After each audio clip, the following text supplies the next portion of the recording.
Hello everyone, আমরা class 12 semester 3-র current electricity চ্যাপ্টারটা সম্পর্কে শিখছিলাম এবং আগের দিনের লেকচারে আমি কিন্তু ওহমের সূত্র সম্পর্কে অনেকটা ডিটেইলে আলোচনা করেছি।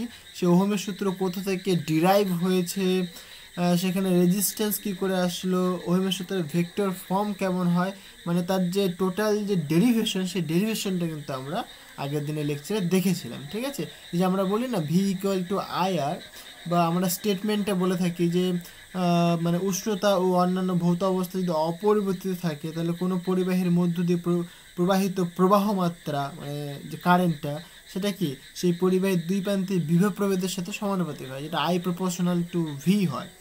এই স্টেটমেন্টটা আমরা ছোটোবেলা থেকে পড়ে আসছি। বাট এই যে স্টেটমেন্টটা এটা কোথা থেকে ডিরাইভ হয়েছে সেটা কিন্তু আমি আগের দিনের লেকচারে কিন্তু পুরো ডিটেইলে আলোচনা করে দেখিয়েছি। ঠিক আছে, যারা এখনও পর্যন্ত সেই ভিডিওটা দেখোনি তারা কিন্তু অবশ্যই গিয়ে দেখে নাও।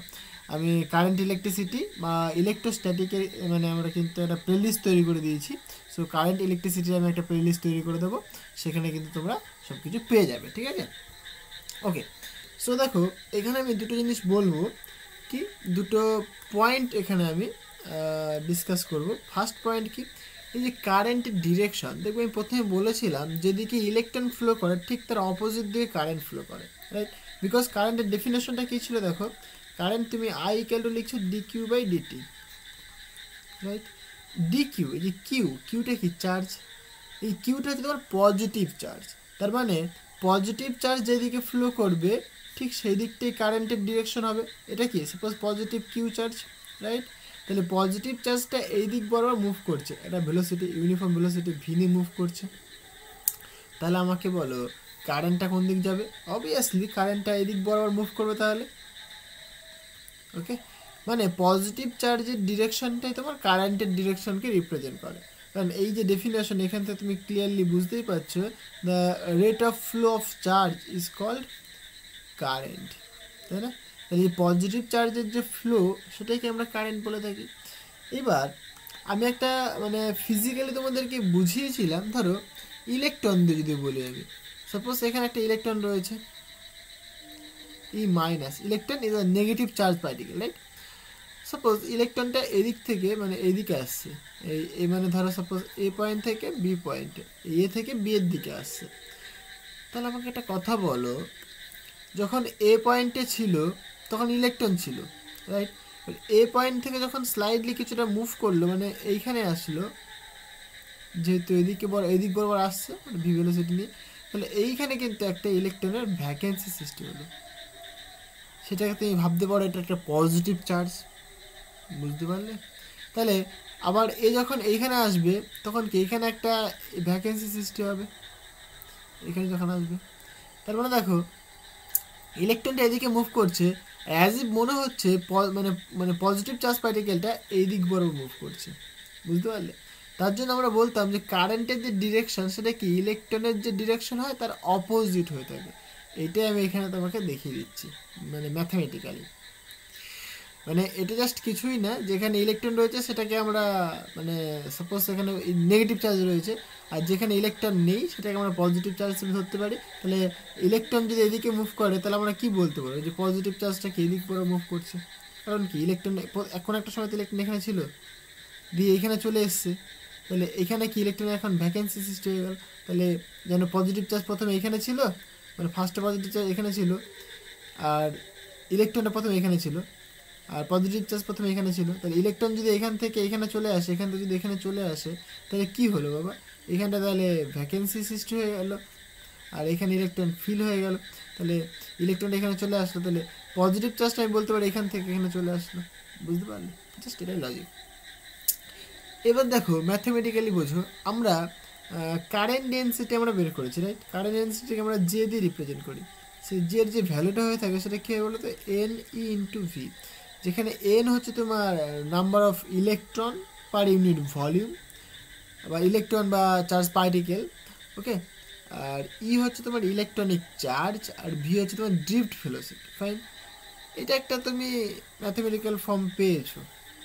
এটা কিন্তু টোটালি ম্যাগনিটিউড, এখানে যেটা আমরা লিখেছি এটা কি, এটা কারেন্ট ডেন্সিটির magnitude, magnitude of current density. Of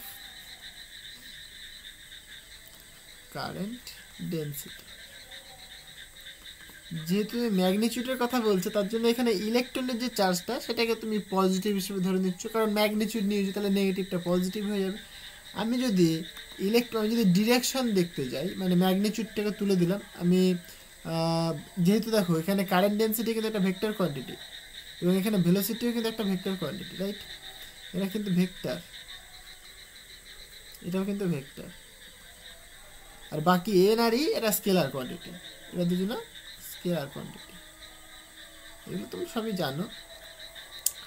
এবার দেখো আমি যদি ভেক্টর ফর্মে লিখি জিনিসটাকে তাহলে কি লিখবো বলো? তাহলে সুতরাং তুমি লিখবে এখান থেকে J vector equal to N E into V vector. এবার ইটা কিন্তু নেগেটিভ চার্জ হয়ে থাকে, রাইট? তাহলে এখানে শুধুমাত্র তুমি লিখতে পারবে না, কারণ আগেরটায় তুমি মড নিয়েছিলে। এখানে তাহলে ইলেকট্রনের চার্জটা কি নেগেটিভ, তাই এখানে তুমি একটা নেগেটিভ সাইন দিয়ে দেবে। তুমি যদি এটার মড নাও তাহলে দেখবে এই উপরটাই চলে আসবে। এটা তুমি মড নাও, মড নিলে কী হবে, এটা যে হবে শুধু, আর এখানে নেগেটিভটা পজিটিভ হয়ে যাবে, সুতরাং এন ই আর ভিটা ভি হয়ে গেল। এটা পাচ্ছ তুমি, রাইট? তাহলে এই যে পয়েন্ট আমি লিখলাম এটা খুব গুরুত্বপূর্ণ, বুঝতে হবে। আমি এখান থেকে বোঝাচ্ছি, আমি আরেকটা ভাবে বুঝিয়ে দেবো, চাপ নেই। এখানে দেখো এই যে ভেলোসিটি মানে ভি ড্রিফট ভেলোসিটি, এটা কার ভেলোসিটি বলো তো? ইলেকট্রনের ভেলোসিটি। বিকজ ইলেকট্রনগুলো কী ছিল, এরকম যদি সিলিন্ডার তুমি কনসিডার করো, এখানে যে ফ্রি ইলেকট্রনগুলো ছিল, যখন তুমি ইলেকট্রিক ফিল্ড অ্যাপ্লাই করেছো, যখন তুমি এখানে ইলেকট্রিক ফিল্ড অ্যাপ্লাই করেছো, এটা পজিটিভ এটা নেগেটিভ, আর এটা যখন তুমি ইলেকট্রিক ফিল্ড অ্যাপ্লাই করেছো এদিকে ইলেকট্রিক ফিল্ডে যাচ্ছে, তখন কি দেখতে পাচ্ছ যে ইলেকট্রনগুলো ইলেকট্রিক ফিল্ডের বিপরীত দিকে আসছে। তাই তো হবে এরকম, তাই না? কারণ ইলেকট্রিক ফিল্ড মানে কি, এদিকটা তোমার পজিটিভ চার্জ রয়েছে আর এদিকটা তোমার নেগেটিভ চার্জ রয়েছে, তাহলে ইলেকট্রন তো বা পজিটিভ দ্বারা আকর্ষিত হবে, তাই কি পজিটিভের দিকে চলে আসছে। ইলেকট্রনের ভেলোসিটিটা কিন্তু এই দিক বরাবর। ফাইন, এবার ভালো করে দেখো রিলেশনটা। এখানে কি দেখতে পাচ্ছ, তাহলে ইলেকট্রনটা নেগেটিভ চার্জ আর ভেলোসিটি ভিটা তোমার ড্রিফট ভেলোসিটি, যখন তুমি ইলেকট্রিক ফিল্ড অ্যাপ্লাই করে দিয়েছো তো মানে কি এই ইলেকট্রনগুলো একটা ড্রিফট ভেলোসিটি নিয়ে মুভ করবে। তাহলে ভি হচ্ছে তোমার ড্রিফট ভেলোসিটি, মানে ইলেকট্রনের ভেলোসিটি, রাইট? তাহলে ইলেকট্রনের ভেলোসিটি যেদিকে দেখো, কারেন্ট ডেন্সিটি কি ঠিক তার অপোজিট দিকে, বিকজ অফ নেগেটিভ সাইন। এই নেগেটিভ সাইনটা রিপ্রেজেন্ট করছে ইলেকট্রনগুলো ভেলোসিটি যেদিকে হবে, হ্যাঁ, ইলেকট্রনের ভেলোসিটি যেদিকে হবে কারেন্ট ডেন্সিটি কি ঠিক তার অপোজিট দিক বরাবর হবে। তাহলে এদিক বরাবর কারেন্ট ডেন্সিটি তুমি পাবে। কথাটা কি বুঝতে পারলাম? তাহলে এখান থেকে তুমি বলতে পারছো যে ইলেকট্রনটার অপোজিট দিকে কারেন্ট ফ্লো করে, বিকজ কারেন্ট ডেন্সিটি পেয়ে গেছো, মানে এখান থেকে তুমি কারেন্ট বাই এরিয়া বলতে পারো, রাইট? বা সিম্পলি শুধু আই বাই এ লিখতে পারো তুমি, আই বাই। তাহলে কারেন্ট ডেন্সিটি যেদিকে হবে সেদিক বরাবরই তোমার কারেন্টটা ফ্লো করবে। অ্যাকচুয়ালি কারেন্টের তো কোনো ডিরেকশন হয় না, তাই না? কারেন্টটা এটা একটা ভেক্টর কোয়ান্টিটি না, এটা একটা স্কেলার কোয়ান্টিটি। তাহলে তুমি যখন ডিরেকশনের কথা বলছো মেইনলি, তখন কি তুমি কারেন্ট ডেন্সিটির কথা বলছো, তাই না? তাহলে কারেন্ট ডেন্সিটি যেদিকে ফ্লো করছে তার মানে তুমি ভাববে সেদিকটাই কারেন্ট ফ্লো করছে, একদম সিম্পল জিনিস। তাহলে কারেন্ট ডেন্সিটি ফ্লো করছে ঠিক তার অপোজিট দিকে, মানে ইলেকট্রন যেদিকে ফ্লো করছে তার অপোজিট দিকে। এই যে রিলেশনটা এখান থেকে তুমি ইজিলি বলতে পারছো, ওকে। এবং আমি আরেকটাভাবে দেখিয়ে দিই তোমাকে, যেরকম ধরো কারেন্ট ডেন্সিটি তুমি একটা ফর্মুলা পেয়েছো in terms of electric field, সেটা কি সিগমা ইন্টু ই। এখান থেকেও তুমি জিনিসটাকে এক্সপ্লেন করতে পারো। কি করে? ভালো করে বুঝো। এটা কিন্তু ওহমের সূত্রের ভেক্টর রূপ, right? Sigma is a constant because it is a conductivity, right? এটা কন্ডাক্টিভিটি, তাহলে এটা একটা কনস্ট্যান্ট কোয়ান্টিটি। বিকজ এর যদি তুমি টার্ম দেখো সেখানে কি ওই ইলেকট্রনের স্কোয়ার এরকম সামথিং কিছু একটা থাকে, এখানে লেখা আছে, বাবা এই যে সিগমা, এই সিগমাটাকে দেখে লেখা আছে N square T by 2m। দেখো এখানে যদি তুমি ইলেকট্রনটাকে নেগেটিভ চার্জ হিসেবে ট্রিট করো, তুমি নেগেটিভ ধরে নাও, হোল স্কোয়ার রয়েছে বা পজিটিভ হয়ে যাবে, বুঝতে পারলে? ফাইন, তাহলে এইখানে দেখো ইলেকট্রিক ফিল্ড যেদিকে মুভ করছে, হ্যাঁ, ইলেকট্রিক ফিল্ড যে ডিরেকশন যেদিকে সেদিকেই কিন্তু কারেন্ট ডেন্সিটির ডিরেকশন, রাইট? তাহলে তুমি ইলেকট্রিক ফিল্ড অ্যাপ্লাই করেছে ঠিক এই দিক বরাবর, তাহলে এদিক বরাবর কি তোমার ইলেকট্রিক ফিল্ড, তাহলে কারেন্ট ডেন্সিটি কোন দিক বরাবর হবে? একদম সিম্পল জিনিস, এদিক বরাবর তাহলে কারেন্ট ডেন্সিটি হবে আমাদের, এদিক বরাবর আমাদের তাহলে কারেন্ট ডেন্সিটি হবে। ক্লিয়ার হয়েছে? তাহলে ইলেকট্রিক ফিল্ড যেদিকে হবে সেদিক বরাবরই কিন্তু কারেন্ট ডেন্সিটি তুমি পাবে। এইবার তুমি দেখো এখান থেকে বলতে পারো ইলেকট্রিক ফিল্ড যেহেতু এই পজিটিভ থেকে নেগেটিভের দিকে যায়, তার জন্য এদিক থেকে তোমার এদিকে হয়েছে। ফাইন। এইবার ধরো এই সিস্টেমটার ভিতরে ইলেকট্রন রয়েছে, তাহলে ইলেকট্রনগুলো কী করবে? ইলেকট্রন তো বাবা নেগেটিভ চার্জ, তাহলে সে কী করবে? পজিটিভ চার্জ দ্বারা আকর্ষিত হবে আর নেগেটিভ চার্জ দ্বারা বিকর্ষিত হবে। তাহলে এই অ্যাট্রাকশনের দরুন ইলেকট্রনগুলো মুভ করছে দেখো পজিটিভ চার্জের দিকে, আর ইলেকট্রিক ফিল্ডটা কিন্তু একদম ঠিক পজিটিভ থেকে নেগেটিভের দিকে। তাহলে ইলেকট্রিক ফিল্ডের ডিরেকশন যেটা, সেটাই তোমার কি কারেন্ট ডেন্সিটির ডিরেকশন। এবার ইলেকট্রিক ফিল্ডে দেখো এই ইলেকট্রনের যে ভেলোসিটি ঠিক তার অপোজিট, তাহলে আমরা বলতেই পারবো, কারণ কি ইলেকট্রিক ফিল্ড আর যে মানে কারেন্ট ডেন্সিটি সেম ডিরেকশনে যাচ্ছে, তাহলে আমরা এখান থেকে বলতেই পারি যে হ্যাঁ ইলেকট্রন তাহলে যেদিকে ফ্লো করছে ঠিক তার অপোজিট দিয়ে কারেন্ট ফ্লো করবে। কথাটাকে বুঝতে পারলো? তুমি দুটো ওয়েতেই ভাবতে পারো, এটাতেও ভাবতে পারো, তুমি এটাতেও ভাবতে পারো, কেউ কাটবে না। ফিজিক্সটাকে জাস্ট বুঝতে হবে, কেন আমরা বলি ইলেকট্রন যেদিকে ফ্লো করে ঠিক তার অপোজিট দিকে কারেন্ট ফ্লো করে। এই যে বেসিক কনসেপ্ট, এই জিনিসগুলো তোমাকে ক্লিয়ার রাখতে হবে। এইটা থেকে বলতে পারো, এটা থেকেও বলতে পারো। ফাইন। ওকে, আমরা দেখবো এখানে রেজিস্টিভিটি ক্যালকুলেট করেছি। ক্যালকুলেট মিনস ডিরাইভ করেছি, ডিরাইভ করে আর এর একটা ভ্যালু এসছে। দেখো যে এটাকে আমরা পুট করে নিয়েছি, সেটা কি রো ইন্টু এল বাই এ, এইটা তোমার রেজিস্টিভিটি। জাস্ট একটুখানি আমি ওভারভিউ দিয়ে দিচ্ছি রেজিস্টিভিটি সম্পর্কে, ঠিক আছে? সো রেজিস্টিভিটি সেটাকে মেনলি আমরা রো দিয়ে রিপ্রেজেন্ট করে থাকি। তো কি দেখো, জাস্ট কিছুই না। সো রেজিস্ট্যান্সের যে ডেফিনেশন আমরা দেখলাম সেটা কি হয়, rho into L by A. তাহলে এখান থেকে তুমি বলতেই পারো যে যদি ইফ এল এর মান যদি ইনক্রিজ করে, এখান থেকে তুমি দেখতেই পাচ্ছ, তাহলে আর এর মানটা কিন্তু ইনক্রিজ করবে। এর মান যদি ডিক্রিজ করে, তাহলে তুমি বলবে আর এর মানটা ইনক্রিজ করবে। আর নিচেরটা কমে গেলে কি পুরো রাশিটা বেড়ে যায়। এবং যে রোটা কিন্তু মিডিয়ামের উপাদানের উপর ডিপেন্ড করে, বুঝতে পারলে? তাহলে এইটা হচ্ছে তোমার রেজিস্ট্যান্স। আর যে রোটা লিখলাম, রোটাকে বলা হয় থাকে রেজিস্টিভিটি। ওকে, সো ইউনিটে আমি আসছি, আপনি রেজিস্ট্যান্সের ইউনিট আমি বলবো। সো তুমি এখানে দেখতেই পাচ্ছ যে resistivity rho that is equal to, তুমি বলতে পারো যে R into area divided by L, এটা তুমি কিন্তু বলতে পারো।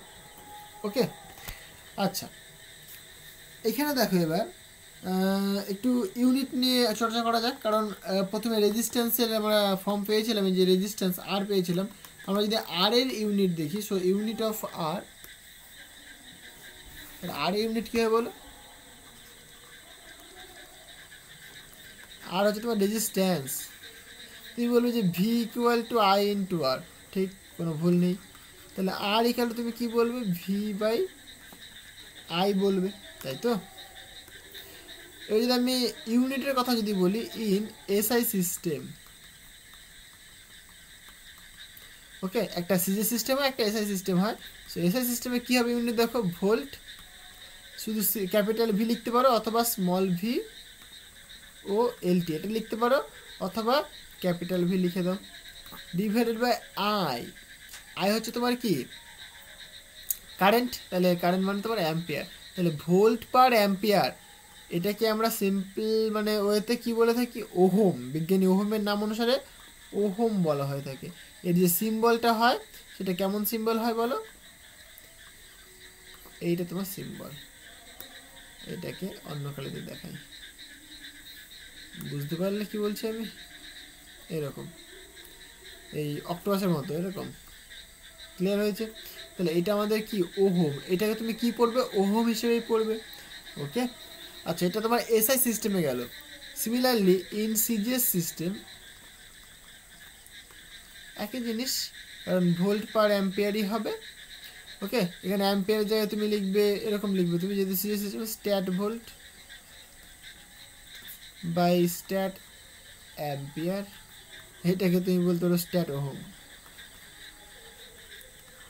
ওকে, মেনলি আমাদের এটা ইউজ হয়ে থাকে।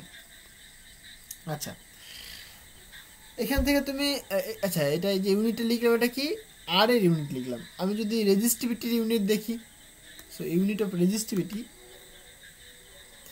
ডাইমেনশন তোমরা নিশ্চয়ই বের করতে পারবে, ডাইমেনশনটা আমাকে বের করে দেখাবে, সেটা তোমাদের হোমওয়ার্ক। ডাইমেনশন অফ আর, আরের ডাইমেনশন, এটা তোমাদের হোমওয়ার্ক, এটা করে আমাকে কমেন্ট করবে সবাই। ডাইমেনশন কী হবে সেটা আমাকে কমেন্ট করবে, ঠিক আছে। আচ্ছা, রেজিস্টিভিটির কথা যদি বলি আমরা, সো রেজিস্টিভিটি সেটাকে আমরা রো দিয়ে লিখে থাকি। দেখো ভালো করে বুঝে নাও, কারণ আমরা এখনই দেখলাম যে R equal to rho into L by A, তাহলে রো ইকুয়াল টু তুমি কী লিখবে বলো, R into A divided by L, right. আচ্ছা এইখানে একটুখানি আমি আগে একটু এক্সপ্লেন, আচ্ছা এই ইউনিটটা বলেন তো, আমি বলছি একটা কথা, আগের দিন বলেছিলাম কিনা আমার খেয়াল নেই, আমি এখন বলে দিচ্ছি। সো এখানে দেখো তুমি যদি এর ইউনিট দেখো তাহলে কি বলবে, রেজিস্ট্যান্স, রেজিস্ট্যান্স ইউনিট কী হয় বলো, ওহম হয়ে থাকে, ইন্টু এ, এ হচ্ছে মানে এরিয়া, ক্রস সেকশনাল এরিয়া, মানে এটা যদি একটা পাইপ হয়ে থাকে,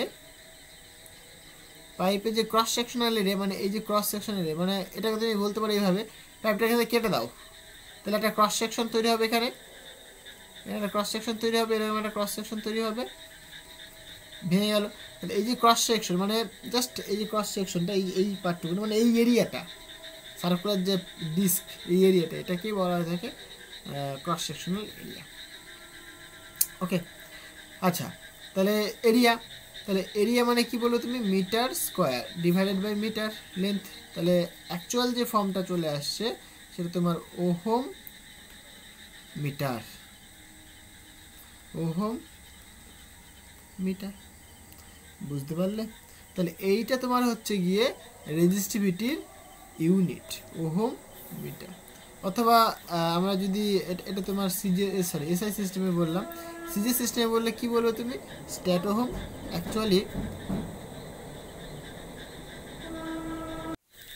অ্যাকচুয়ালি সিজিএস সিস্টেম এবং এসআই সিস্টেম দুটো সিস্টেমে আমরা ওহম মানে রেজিস্ট্যান্সের ইউনিটটাকে আমরা ওহম হিসেবেই ট্রিট করে থাকি, ঠিক আছে।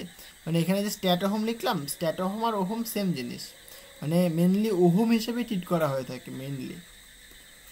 ওকে, সো সেটাই বলছি আমি, এটা তোমার এসআই সিস্টেমে গেল। আর সিমিলারলি আমি যদি ইন সিজিএস সিস্টেমের কথা যদি বলি, সিজিএস সিস্টেমে রেজিস্ট্যান্সের যে রেজিস্টিভিটির যে ইউনিটটা হয়ে থাকবে, দেখো সেটা তাহলে ওহম ইন্টু সেন্টিমিটার, বুঝতে পারলে, এটা তোমার ইউনিট। ডাইমেনশন নিশ্চয়ই বের করতে পারবে, আর বলার কিছু নেই, সো ডাইমেনশনটা বের করবে তোমরা। ওকে, এইবার তাহলে রেজিস্টিভিটিটা বুঝতে পারলাম, তাহলে এখান থেকে তুমি একটা ডেফিনেশন তৈরি করতে পারো, যে যেরকম ধরো তোমার একটা বলি, একটা এক্সাম্পল বলি, তোমার একটা তামা বললাম, কপার, একটা এক্সাম্পল বলি আমি, তোমাকে বললো যে একটা কপার দিয়েছে, এই কপারটার রেজিস্টিভিটি সামথিং যেটা বলে দিয়েছে, সাপোজ ধরে নিচ্ছে এরকম 1.72 ইন্টু 10⁻⁻⁻8 অর্ডারে থাকে এরকম ওহম মিটার।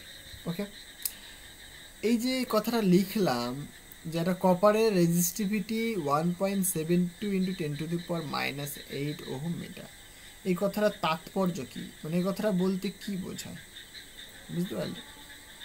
তাহলে ডেফিনেশন দেখো আগে, আমরা কি জানি R equal to rho into L by A, তাহলে রো ইকুয়াল তুমি কি বলবে, R into A divided by L বলবে, রাইট। এবার যদি এরকম হতো, ইফ এ ইকুয়াল টু 1, আমি যদি, যে এটা যেহেতু এসআই সিস্টেমে বলেছে, দেখো ওহম ইন্টু মিটার, তাহলে এসআই সিস্টেমে বলেছে, ইন জেনারেল তুমি সিজিএস এসআই যাই খুশি বলো না কেন, ইন জেনারেল জাস্ট এখানে তাহলে এরিয়াটা ইউনিট বলতে পারো। এটা যেহেতু স্পেসিফাই করে বলে দিয়েছে এসআই সিস্টেম, তাহলে তুমি বলবে 1 মিটার স্কোয়ার, ফাইন। আর লেন্থটা যদি তুমি ধরো সাপোজ 1 মিটার, তাহলে দেখো যে রেজিস্টিভিটিটা আছে এটা কি রেজিস্ট্যান্সের সাথে সমান হয়ে যাচ্ছে, তাই না। তাহলে যে মানে তাহলে এরকম বলতে পারো যে একটা তুমি সিলিন্ড্রিক্যাল পাইপ, একটা পাইপ কনসিডার করছো, একটা ওয়্যার কনসিডার করছো, সেই ওয়্যারটার লেন্থ যদি 1 মিটার হয় এবং তার ক্রস সেকশনাল এরিয়া যদি 1 মিটার স্কোয়ার হয়, তাহলে যে রোধ হবে, হ্যাঁ, তাহলে যে রোধ হবে সেই রোধটাই তার রেজিস্টিভিটি হয়ে যাবে। তার যে রেজিস্ট্যান্সটা হবে সেই রেজিস্ট্যান্সটা কত, তাহলে এত ওহম বলবে, 1.72 × 10⁻⁻8 ওহম। তাহলে কথাটা আমি আরেকবার বলি, মানে কোনো একটা পরিবাহীর 1 মিটার দৈর্ঘ্যের কোনো একটা পরিবাহীর cross sectional area 1 metre square হলে তার রোধ যদি 1.72 × 10⁻⁻8 ওহম হয়, তখন সেই রোধটাকেই বলা হয়ে থাকে তার রেজিস্টিভিটি। ক্লিয়ার হয়েছে? তাহলে রেজিস্টিভিটি বলতে বোঝাবে তাহলে তখন তার এই রোধটা, যদি এরিয়া আর লেন্থটা ইউনিট হয়ে থাকে।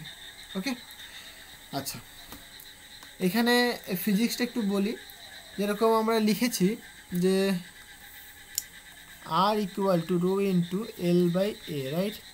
তাহলে প্রথমে বললাম যে এল যদি বড় হয় তাহলে রেজিস্ট্যান্স বাড়বে, মানে এল বাড়লে পরে রেজিস্ট্যান্সটা বাড়বে, এরিয়া কমলে পরে রেজিস্ট্যান্সটা বাড়বে। একটা এক্সাম্পল দিয়ে জিনিসটাকে ফিল করা যাক। যেরকম ধরো একটা পাইপ দিয়ে জল সরবরাহ করা হচ্ছে, ঠিক আছে, মানে কোনো একটা মাঠে যেখানে কিছু চাষ করা হয়েছে সেখানে সাপোজ জল সাপ্লাই করতে হবে।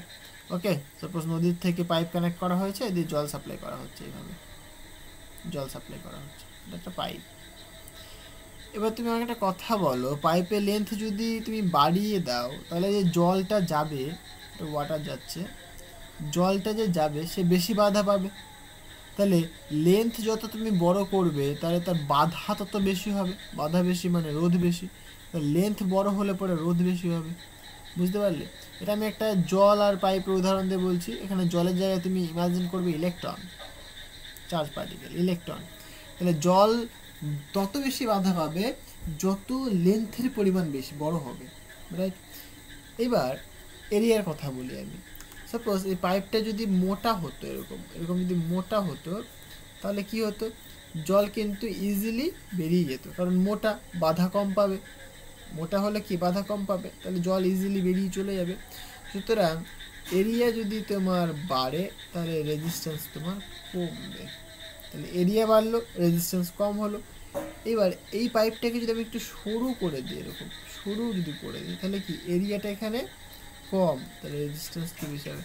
যেরকম তোমরা হয়তো দেখেছো তোমাদের বাড়িতে পাইপ যদি থাকে, অনেক সময় আমরা কী করি, পাইপ দিয়ে যখন জল কোনো জায়গাতে পাস করাতে হয় তখন থেকে পাইপের মুখ আমরা আটকে দিই, মানে খেলার সময় আর কি, খেলাধুলা করি যখন আমরা মুখ আটকে দিই তখন দেখি তীরের বেগে জল যাচ্ছে, মানে তাই না? তার মানে কি অ্যাকচুয়ালি সেখানে বাধা পাচ্ছে, জলটা তো একটা ভেলোসিটি নিয়ে আসছিল কিন্তু বাধা পাচ্ছে, তার জন্য কি অল্প এমন জল বেরোচ্ছে।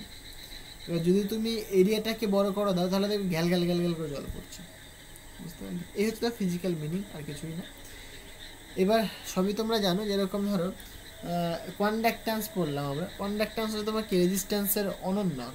তাহলে রেজিস্ট্যান্সের ইউনিট তুমি জানো, তাহলে আমি যদি কন্ডাক্ট্যান্সের কথা যদি বলি এখানে, সো কন্ডাক্ট্যান্সকে আমি কী দিয়ে লিখেছিলাম, এখানে জি দিয়ে লিখেছিলাম।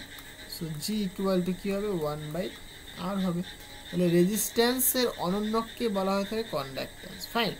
তাহলে এখানে যদি আমি ইউনিটের যদি কথা বলি এখানে, সো কি বলবো দেখো, এসআই সিস্টেমে তোমার ইউনিট হবে 1/ওহম, রাইট? আর এটাকে আমরা বলতে পারি ওহম ইনভার্স, আর এই ওহম ইনভার্স এটাকে আমরা বলে থাকি সিমেন। এটাকে কি বলা হয়ে থাকে, ওহম ইনভার্স, সরি ওহম ইনভার্সকে সিমেন বা মোহ বলা হয়ে থাকে, ঠিক আছে? মোহ, সিমেন বলতে পারো বা মোহ বলতে পারো। এটাকে আমি লিখে দিই, মোহ। মোটা তোমার হচ্ছে জাস্ট এর অনন্য, এইরকম সিম্বলটার অনন্য এইরকম, এটা তোমার মোহ আর মোহ আর সিমেন, এস, ঠিক আছে? Symbol just capital S, সিমেন। আশা করি জিনিসটা বোঝাতে পারলাম। তাহলে কন্ডাক্ট্যান্সের যে ইউনিট হচ্ছে সেটা কত আসছে, ওহম ইনভার্স অথবা মোহ। হ্যাঁ দেখো, জাস্ট উল্টো এরকম করে দাও, ওহম, অন্য কালিতে দেখাই, ওহম, এর উল্টো করো, এদিক থেকে এদিকে গেলে ওহম হচ্ছে, এদিক থেকে এদিকে আসো, MH, মোহ। তাহলে উল্টো তাই কি হচ্ছে তোমার কন্ডাক্টেন্সের ইউনিট, বুঝতে পারলে? মো বলতে পারো এটা তার সিম্বল, আর সিমেন বলতে পারো এটা তার সিম্বল। ওকে, তাহলে ক্লিয়ার হয়েছে এটা। তাহলে এটা তোমার কন্ডাক্ট্যান্স গেল। সিমিলারলি কন্ডাক্টিভিটি, তার মানে রো হচ্ছে তোমার রেজিস্টিভিটি, তাহলে কন্ডাক্টিভিটি কী হবে? রেজিস্টিভিটি জাস্ট অনন্যক হবে, মানে সিগমা ইকুয়াল টু 1/ρ। ফাইন, তাহলে এখান থেকে তুমি ইউনিটও ক্যালকুলেট করতে পারবে। সো ইউনিট কী হবে বলো? এসআই সিস্টেম বলি, আর এখানে সিজিএস সিস্টেম, ঠিক আছে, অসুবিধা নেই। তাহলে রেজিস্টিভিটি অনন্যক, তাহলে রেজিস্টিভিটি কী ছিল বাবা? 1/, নয়, হ্যাঁ আচ্ছা 1/, হবে, কারণ 1/, আছে। রেজিস্টিভিটি মানে তোমার ohm into metre, right? So ohm into metre, আমি যেটাকে একটু ভাঙি তাহলে ওহম ইনভার্স হয়ে যাবে, তাহলে ওহম ইনভার্স মানে মো হয়ে যাবে।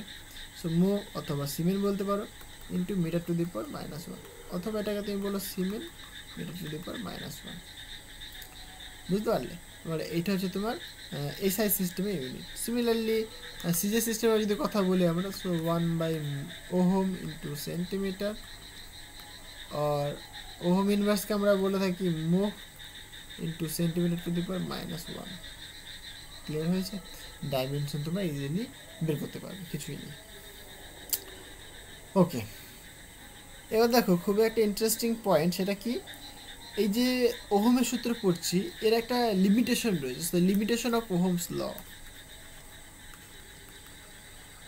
Limitation of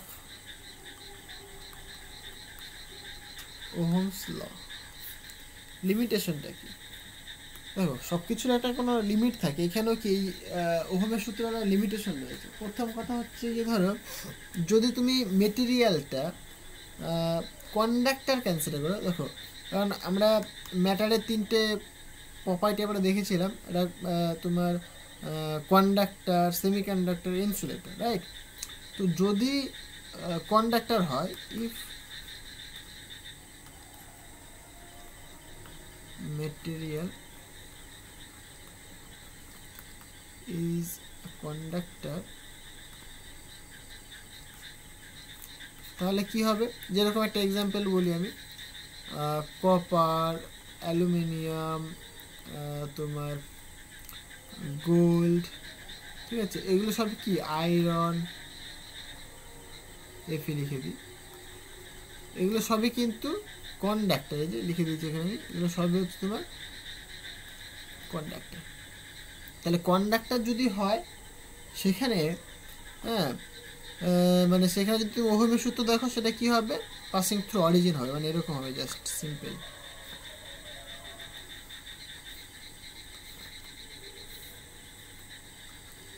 okay, are always যখনই তুমি একটা গ্রাফ ড্র করবে, এটা মাথায় রাখবে, যেটা এক্স অ্যাক্সিস, এটা আমাদের এক্স অ্যাক্সিস, এটা আমাদের ওয়াই অ্যাক্সিস।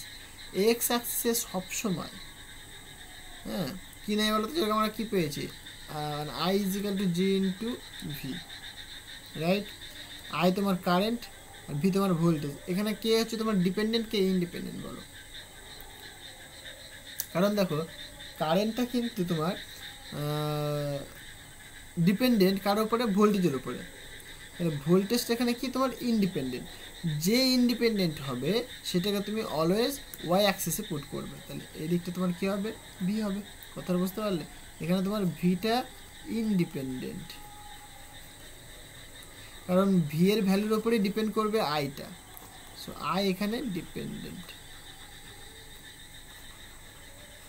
আর এক্স অ্যাক্সিসে অলওয়েজ ইনডিপেন্ডেন্ট প্যারামিটার বা ভ্যারিয়েবল তুমি ইউজ করবে, ইন্ডিপেন্ডেন্ট প্যারামিটার অর ভ্যারিয়েবল। ওকে, এটা তোমার তাহলে ভোল্টেজ হয়ে গেল। আর ওয়াই অ্যাক্সিস বরাবর তোমার আসবে কারেন্ট, যেটা ডিপেন্ডেন্ট প্যারামিটার, সেটা তোমার আই। এটা তোমার কি? ডিপেন্ডেন্ট ভ্যারিয়েবল, ডিপেন্ডেন্ট ভ্যারিয়েবল, বুঝতে পারলে? তাহলে আমরা ওহমের সূত্রে জানি যে সেটা কি হয়? V equal to I into R হয়। ওকে, তাহলে এই যে সূত্রটা আমরা যেরকম স্টেট লাইন ইকুয়েশন কি বলি যে y equal to mx plus C, এখানে প্লাস কি আছে, 0 আছে। তো সি এর কোনো ব্যাপার নেই, মানে ছেদিতাংশের কোনো ব্যাপার নেই। তাহলে স্টার্ট হবে কোথা থেকে, অরিজিন থেকে স্টার্ট হবে। বিকজ দেখো তুমি যদি আয়ের ভ্যালু পুট করো তাহলে ভি এর ভ্যালু তুমি 0 পাবে, বা সিমিলারলি তুমি উল্টো বলতে পারো তুমি যে ভি ইকুয়াল টু আই, এটাকে তুমি এরকম বলতে পারো যে I equal to V by R. ঠিক লিখলাম? ঠিক লিখেছি। আচ্ছা, তাহলে ভি যদি ভ্যারি করে তাহলে তুমি কি বলবে যে মানে দেখো এই যে ইকুয়েশনটা তুমি কি বুঝতে পারছো, আমি এখানে দেখাই। So I equal to V by R, right? এখানে প্লাস কিন্তু 0, তাহলে ছেদিতাংশ 0। বাট এই যে ইকুয়েশনটা, এটা কিন্তু একটা স্ট্রেট লাইনের equation. So this is the equation of straight line equation, right? যেখানে 1/r এইটা তোমার কি প্রবণতা বা স্লোপ। সো হোয়ার আর হেয়ার লিখে দিই, হেয়ার যে স্লোপটা পাচ্ছি আমরা, স্লোপ আর এম দিয়ে রিপ্রেজেন্ট করা হয়ে থাকে, সেটা কি 1/r। তাহলে এই যে গ্রাফটা কেমন হবে দেখো, একদম সিম্পল। যেহেতু ছেদিতাংশ নেই সুতরাং পাসিং থ্রু অরিজিন হবে, এরকমভাবে যাবে, মানে স্ট্রেট লাইন হবে, রাইট? এখান থেকে দেখো তুমি, তাহলে তুমি এই এক্সপেরিমেন্ট করে তুমি কিন্তু রেজিস্ট্যান্স ক্যালকুলেট করতে পারবে, ঠিক আছে? তাহলে যে তুমি কন্ডাক্টরটা তুমি নিয়েছো সেই অনুসারে তুমি এক্সপেরিমেন্টটা করবে, দিয়ে তুমি রেজিস্ট্যান্স ক্যালকুলেট করবে কী করে, দেখো 1/r দিয়ে। কারণ এই অ্যাঙ্গেলটা সাপোজ অন্য কালিকে বলি,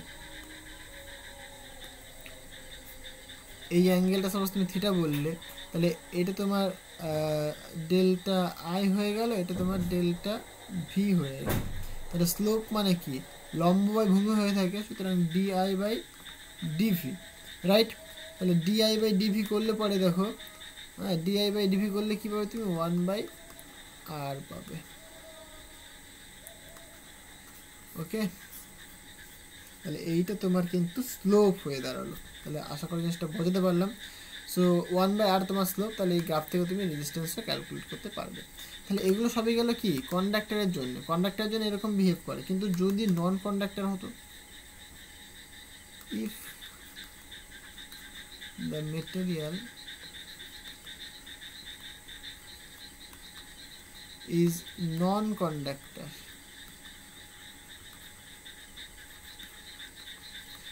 और আমরা বলতে পারি সেটাকে কি বলে, সেমি কন্ডাক্টর বলতে পারি, ইনসুলেটর বলতে পারি। সাপোজ আমি কনসিডার করলাম semi conductor.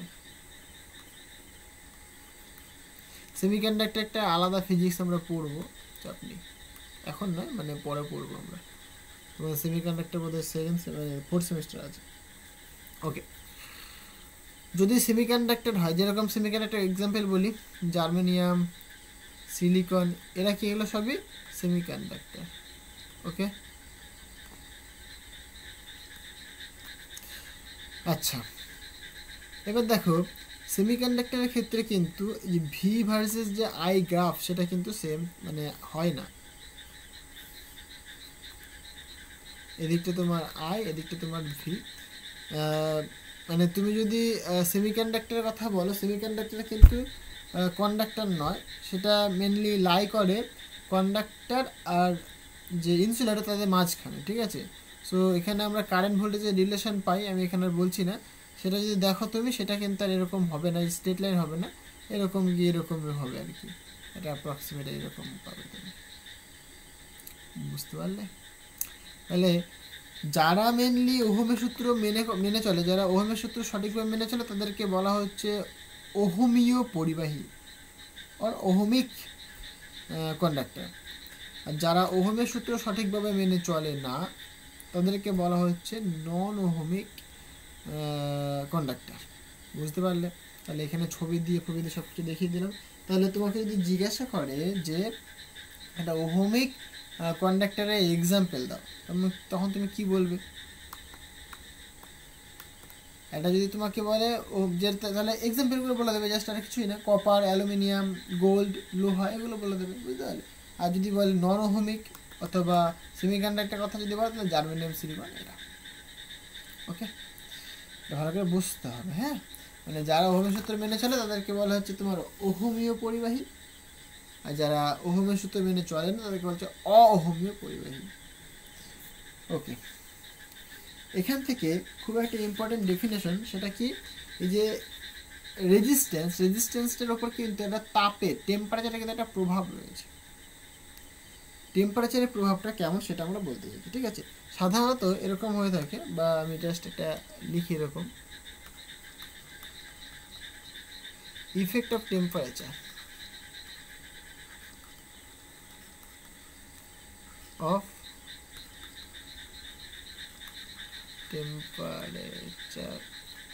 On resistance.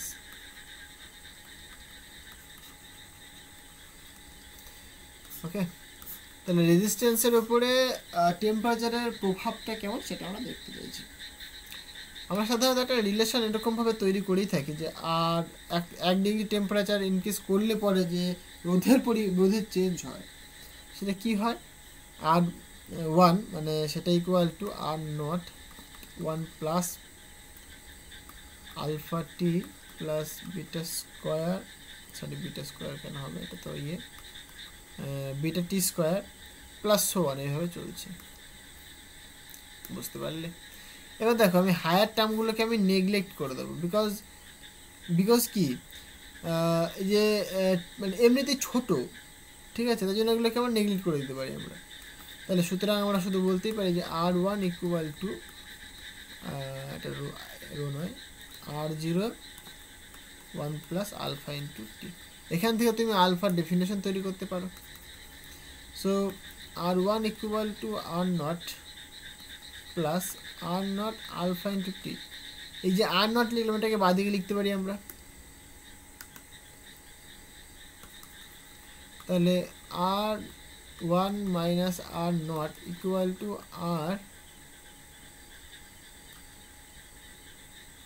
R0 into alpha T. ওকে,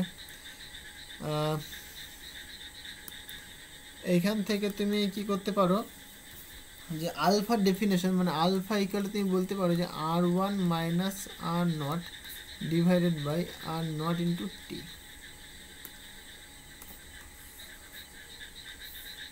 ওকে, তার মানে 1 ডিগ্রি টেম্পারেচার ইনক্রিজ করলে রেজিস্ট্যান্সের যে পরিমাণ চেঞ্জ হয় সেটাকে বলা হচ্ছে তোমার রেজিস্টিভিটি, বুঝতে পারলে।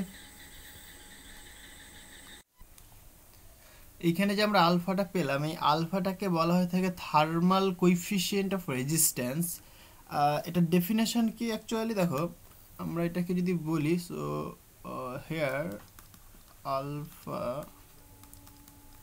is called thermal coefficient of resistance. Fine.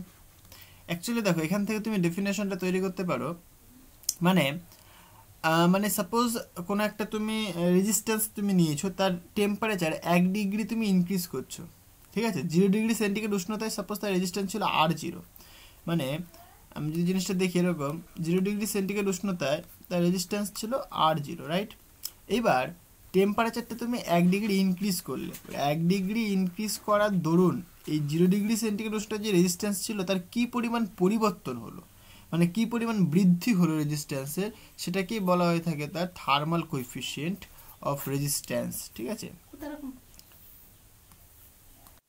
তো জিনিসটা ক্লিয়ার হলো ব্যাপারটা, মানে 0 ডিগ্রি সেন্টিগ্রেড উষ্ণতায় ধরো রেজিস্ট্যান্স ছিল R0, এবার তুমি বলছো যে 1 ডিগ্রি সেন্টিগ্রেড টেম্পারেচার তুমি ইনক্রিজ করেছো, তার দরুন রেজিস্ট্যান্সের যে পরিবর্তন হচ্ছে সেটাকেই বলা হচ্ছে থার্মাল কোএফিসিয়েন্ট অফ রেজিস্ট্যান্স। দেখো এখান থেকে ডেফিনেশনটা সেটাই আসছে কিন্তু, ঠিক আছে। এখানে কি তুমি টি ডিগ্রি সেন্টিগ্রেড উষ্ণতায় তুমি এটা দেখেছো, ঠিক আছে, তাহলে এখান থেকে 1 ডিগ্রি সেন্টিগ্রেড উষ্ণতায় কী পরিমাণ রোধের পরিবর্তন হয়েছে তুমি পেয়ে যাবে, তাহলে টি ডিগ্রি সেন্টিগ্রেড উষ্ণতায় কত আসছে সেটা তুমি পেয়ে যাবে, বুঝতে পারলে। তো সেটা এখানে অ্যাকচুয়ালি ক্যালকুলেট করা হয়েছে, মানে যে তুমি রেজিস্ট্যান্সের চেঞ্জ তুমি যদি দেখো এরকম বলবে তুমি যে R1 প্রথমে ছিল সাপোজ মানে R0 ছিল তোমার 0 ডিগ্রি সেন্টিগ্রেড উষ্ণতায়, সাপোজ রেজিস্ট্যান্সের কিছু চেঞ্জ হয়েছে, মানে বৃদ্ধি হয়েছে কিছু পরিমাণ, ঠিক আছে, তাহলে এটা বাড়বে, মানে এরকম হতে পারে R0 প্লাস সামথিং কিছু একটা বাড়লো, বুঝতে পারলে। তাহলে কতখানি চেঞ্জ হয়েছে, তাহলে তুমি কি বলবে যে ফাইনালটা ধরো এটা তোমার R1, তাহলে R1টা যদি ফাইনাল হয়ে থাকে তাহলে তুমি বলবে যে R1 মাইনাস R0, এই পরিমাণটা কি তোমার ইনক্রিজ হয়েছে, বুঝতে পারলে? তাহলে এই পরিমাণ যে ইনক্রিমেন্টটা সেটাকেই বলা হচ্ছে তার থার্মাল কোএফিসিয়েন্ট অফ রেজিস্ট্যান্স। এর কিছু ক্রাইটেরিয়া রয়েছে, সেই জিনিসগুলো কি দেখো, মানে এই যে আলফার ভ্যালুর উপর ডিপেন্ড করে আমরা অনেক কিছু বলতে পারি। যেমন সাপোজ আমি 1 নম্বর কেস আকারে দেখাচ্ছি। ধরো এরকম কেসটা হলো যে বৃদ্ধি না হয়ে ইনক্রিজ মানে ডিক্রিজও করতে পারে, বা দুটোই হতে পারে, ইনক্রিজও করতে পারে ডিক্রিজও করতে পারে। সাপোজ এই যে R1 যেটা বললাম, R1 যদি গ্রেটার দেন R0 হয়, তার মানে কি? তার মানে হচ্ছে তোমার রেজিস্ট্যান্স বেড়ে গেছে, তোমার টেম্পারেচার বাড়িয়েছো, তার দরুন রেজিস্ট্যান্স বেড়ে গেছে, হতে পারে এটা একটা কেস। আবার একটা কেস হতে পারে টেম্পারেচার তুমি বাড়িয়েছো, রেজিস্ট্যান্স কমে গেছে। আমি এক্সাম্পল বলবো, চাপ নেই। এটাকে তুমি ইন জেনারেল করে দাও, এটাকে তুমি 8T করে দাও, যেহেতু এখানে টি টেম্পারেচার তুমি ক্যান্সেল করেছো, তাহলে 8T করে দাও এটা, ওকে? তাহলে এটাকে আমি 8T বলছি, টি টেম্পারেচারে এটা রেজিস্ট্যান্স। 8Tটা কি? টি টেম্পারেচারে রেজিস্ট্যান্স, আর R0 তোমার 0 ডিগ্রি সেন্টিগ্রেড উষ্ণতায় রেজিস্ট্যান্স, ফাইন। এবার আমি বললাম যে 8Tর ভ্যালুটা সাপোজ R0 থেকে বড়, তার মানে কি এটা পজিটিভ হয়ে গেল, উপরটা পজিটিভ। সো তুমি বলবে যে alpha is greater than 1, right?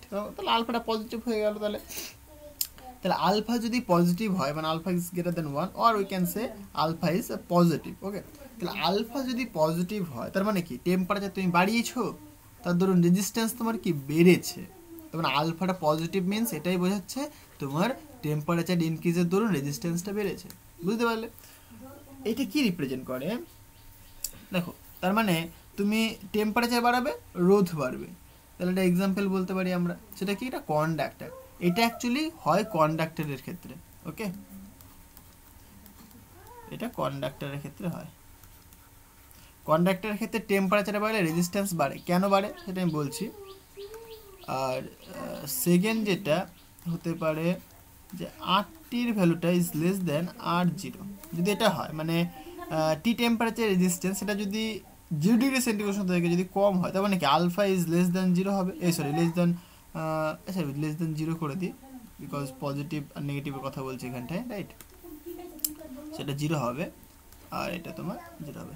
তার মানে কি 0 থেকে বড় মানে সেটা পজিটিভ হয়ে গেল, আর 0 থেকে ছোট মানে সেটা নেগেটিভ হয়ে গেল। তাহলে দেখো আলফার মানটা যদি নেগেটিভ হয় সেটা কি রিপ্রেজেন্ট করছে? টেম্পারেচার ইনক্রিজ করার দরুন, হ্যাঁ, টেম্পারেচার তুমি বাড়াচ্ছ, তার মানে কি তার রেজিস্ট্যান্সটা কমছে, এইটা রিপ্রেজেন্ট করছে। দেখো 8Tর ভ্যালুটা কিন্তু R0 থেকে কম, তবে টি টেম্পারেচার রেজিস্ট্যান্স সেটা কি 0 ডিগ্রি সেন্টিগ্রেড থেকে কম, তাহলে টেম্পারেচার বাড়ানোর দরুন রেজিস্ট্যান্স কমে গেছে, তাই না? এইটা সাধারণত হয়ে থাকে আমাদের ইসের ক্ষেত্রে, সেমি কন্ডাক্টরের ক্ষেত্রে এটা হয়ে থাকে, সেমি কন্ডাক্টর, এটা সেমি কন্ডাক্টরের ক্ষেত্রে হয়ে থাকে। তাহলে আলফাটা যদি নেগেটিভ হয় তখন সেটাকে বলে আমরা সেমি কন্ডাক্টর, আলফা যদি তোমার পজিটিভ হয় তখন সেটাকে বলে আমরা কন্ডাক্টর। এই জিনিসগুলো বোঝা যায় খুব সুন্দরভাবে আমরা যখন সেমি কন্ডাক্টর চ্যাপ্টারটা পড়বো, সেখানে খুব ডিটেল আলোচনা করব। আমি এখানে একটু বলে দিচ্ছি অ্যাকচুয়ালি কন্ডাক্টরের ক্ষেত্রে কি হয়। আমরা যদি ব্যান্ড থিওরি দিয়ে বলি তাহলে খুব সুন্দরভাবে বলা যায় কন্ডাক্টরের ক্ষেত্রে ভ্যালেন্স ব্যান্ড আর কন্ডাকশন ব্যান্ড পুরো ওভারল্যাপ অবস্থা থাকে। একদম খাঁটি বাংলায় বলতে গেলে পরে কন্ডাক্টরের ক্ষেত্রে ফ্রি ইলেকট্রনের সংখ্যা হিউজ পরিমাণ থাকে, হ্যাঁ, মানে কন্ডাকশন ব্যান্ডে যে ইলেকট্রনগুলো থাকে সেগুলোকে আমরা ফ্রি ইলেকট্রন বলে থাকি। সো ভ্যালেন্স ব্যান্ডের ইলেকট্রনগুলো কন্ডাকশন ব্যান্ডে ইজিলি চলে আসে বিকজ তার ওভারল্যাপ অবস্থায় থাকে। সো কন্ডাক্টরের ক্ষেত্রে ফ্রি ইলেকট্রনের সংখ্যা অনেক বেশি থাকে। এবার তুমি যদি টেম্পারেচার ইনক্রিজ করো, এখানে যদি টেম্পারেচার ইনক্রিজ করো তাহলে কি ঘটবে? টেম্পারেচার ইনক্রিজ করা মানে কি? পার্টিকেলসগুলোকে এক্সট্রা তুমি কাইনেটিক এনার্জি প্রোভাইড করছো, রাইট? তাহলে কাইনেটিক এনার্জি যদি প্রোভাইড করো তাদের মধ্যে একটা কলিশন হবে, মানে ধাক্কা দেখে হবে। দেখো এমনিতেই ধরো রাস্তায় প্রচুর জ্যাম, সাপোজ তুমি রাস্তাতে যাচ্ছ, রাস্তাতে প্রচুর জ্যাম, এবার তোমাকে কোনো মানে রাস্তা দিয়ে তোমাকে স্কুল যেতে হবে বা কলেজ যেতে হবে, ঠিক আছে? সো বা তুমি বাজারে করতে যাচ্ছ, যদি প্রচুর জ্যাম থাকে তুমি যখন যাবে প্রচুর ধাক্কাধাক্কি হবে না? একে ধাক্কা মারবে, একে ধাক্কা মারবে, একে ধাক্কা মারবে, একে ধাক্কা মারবে, প্রচুর কলিশন হবে, তাই না?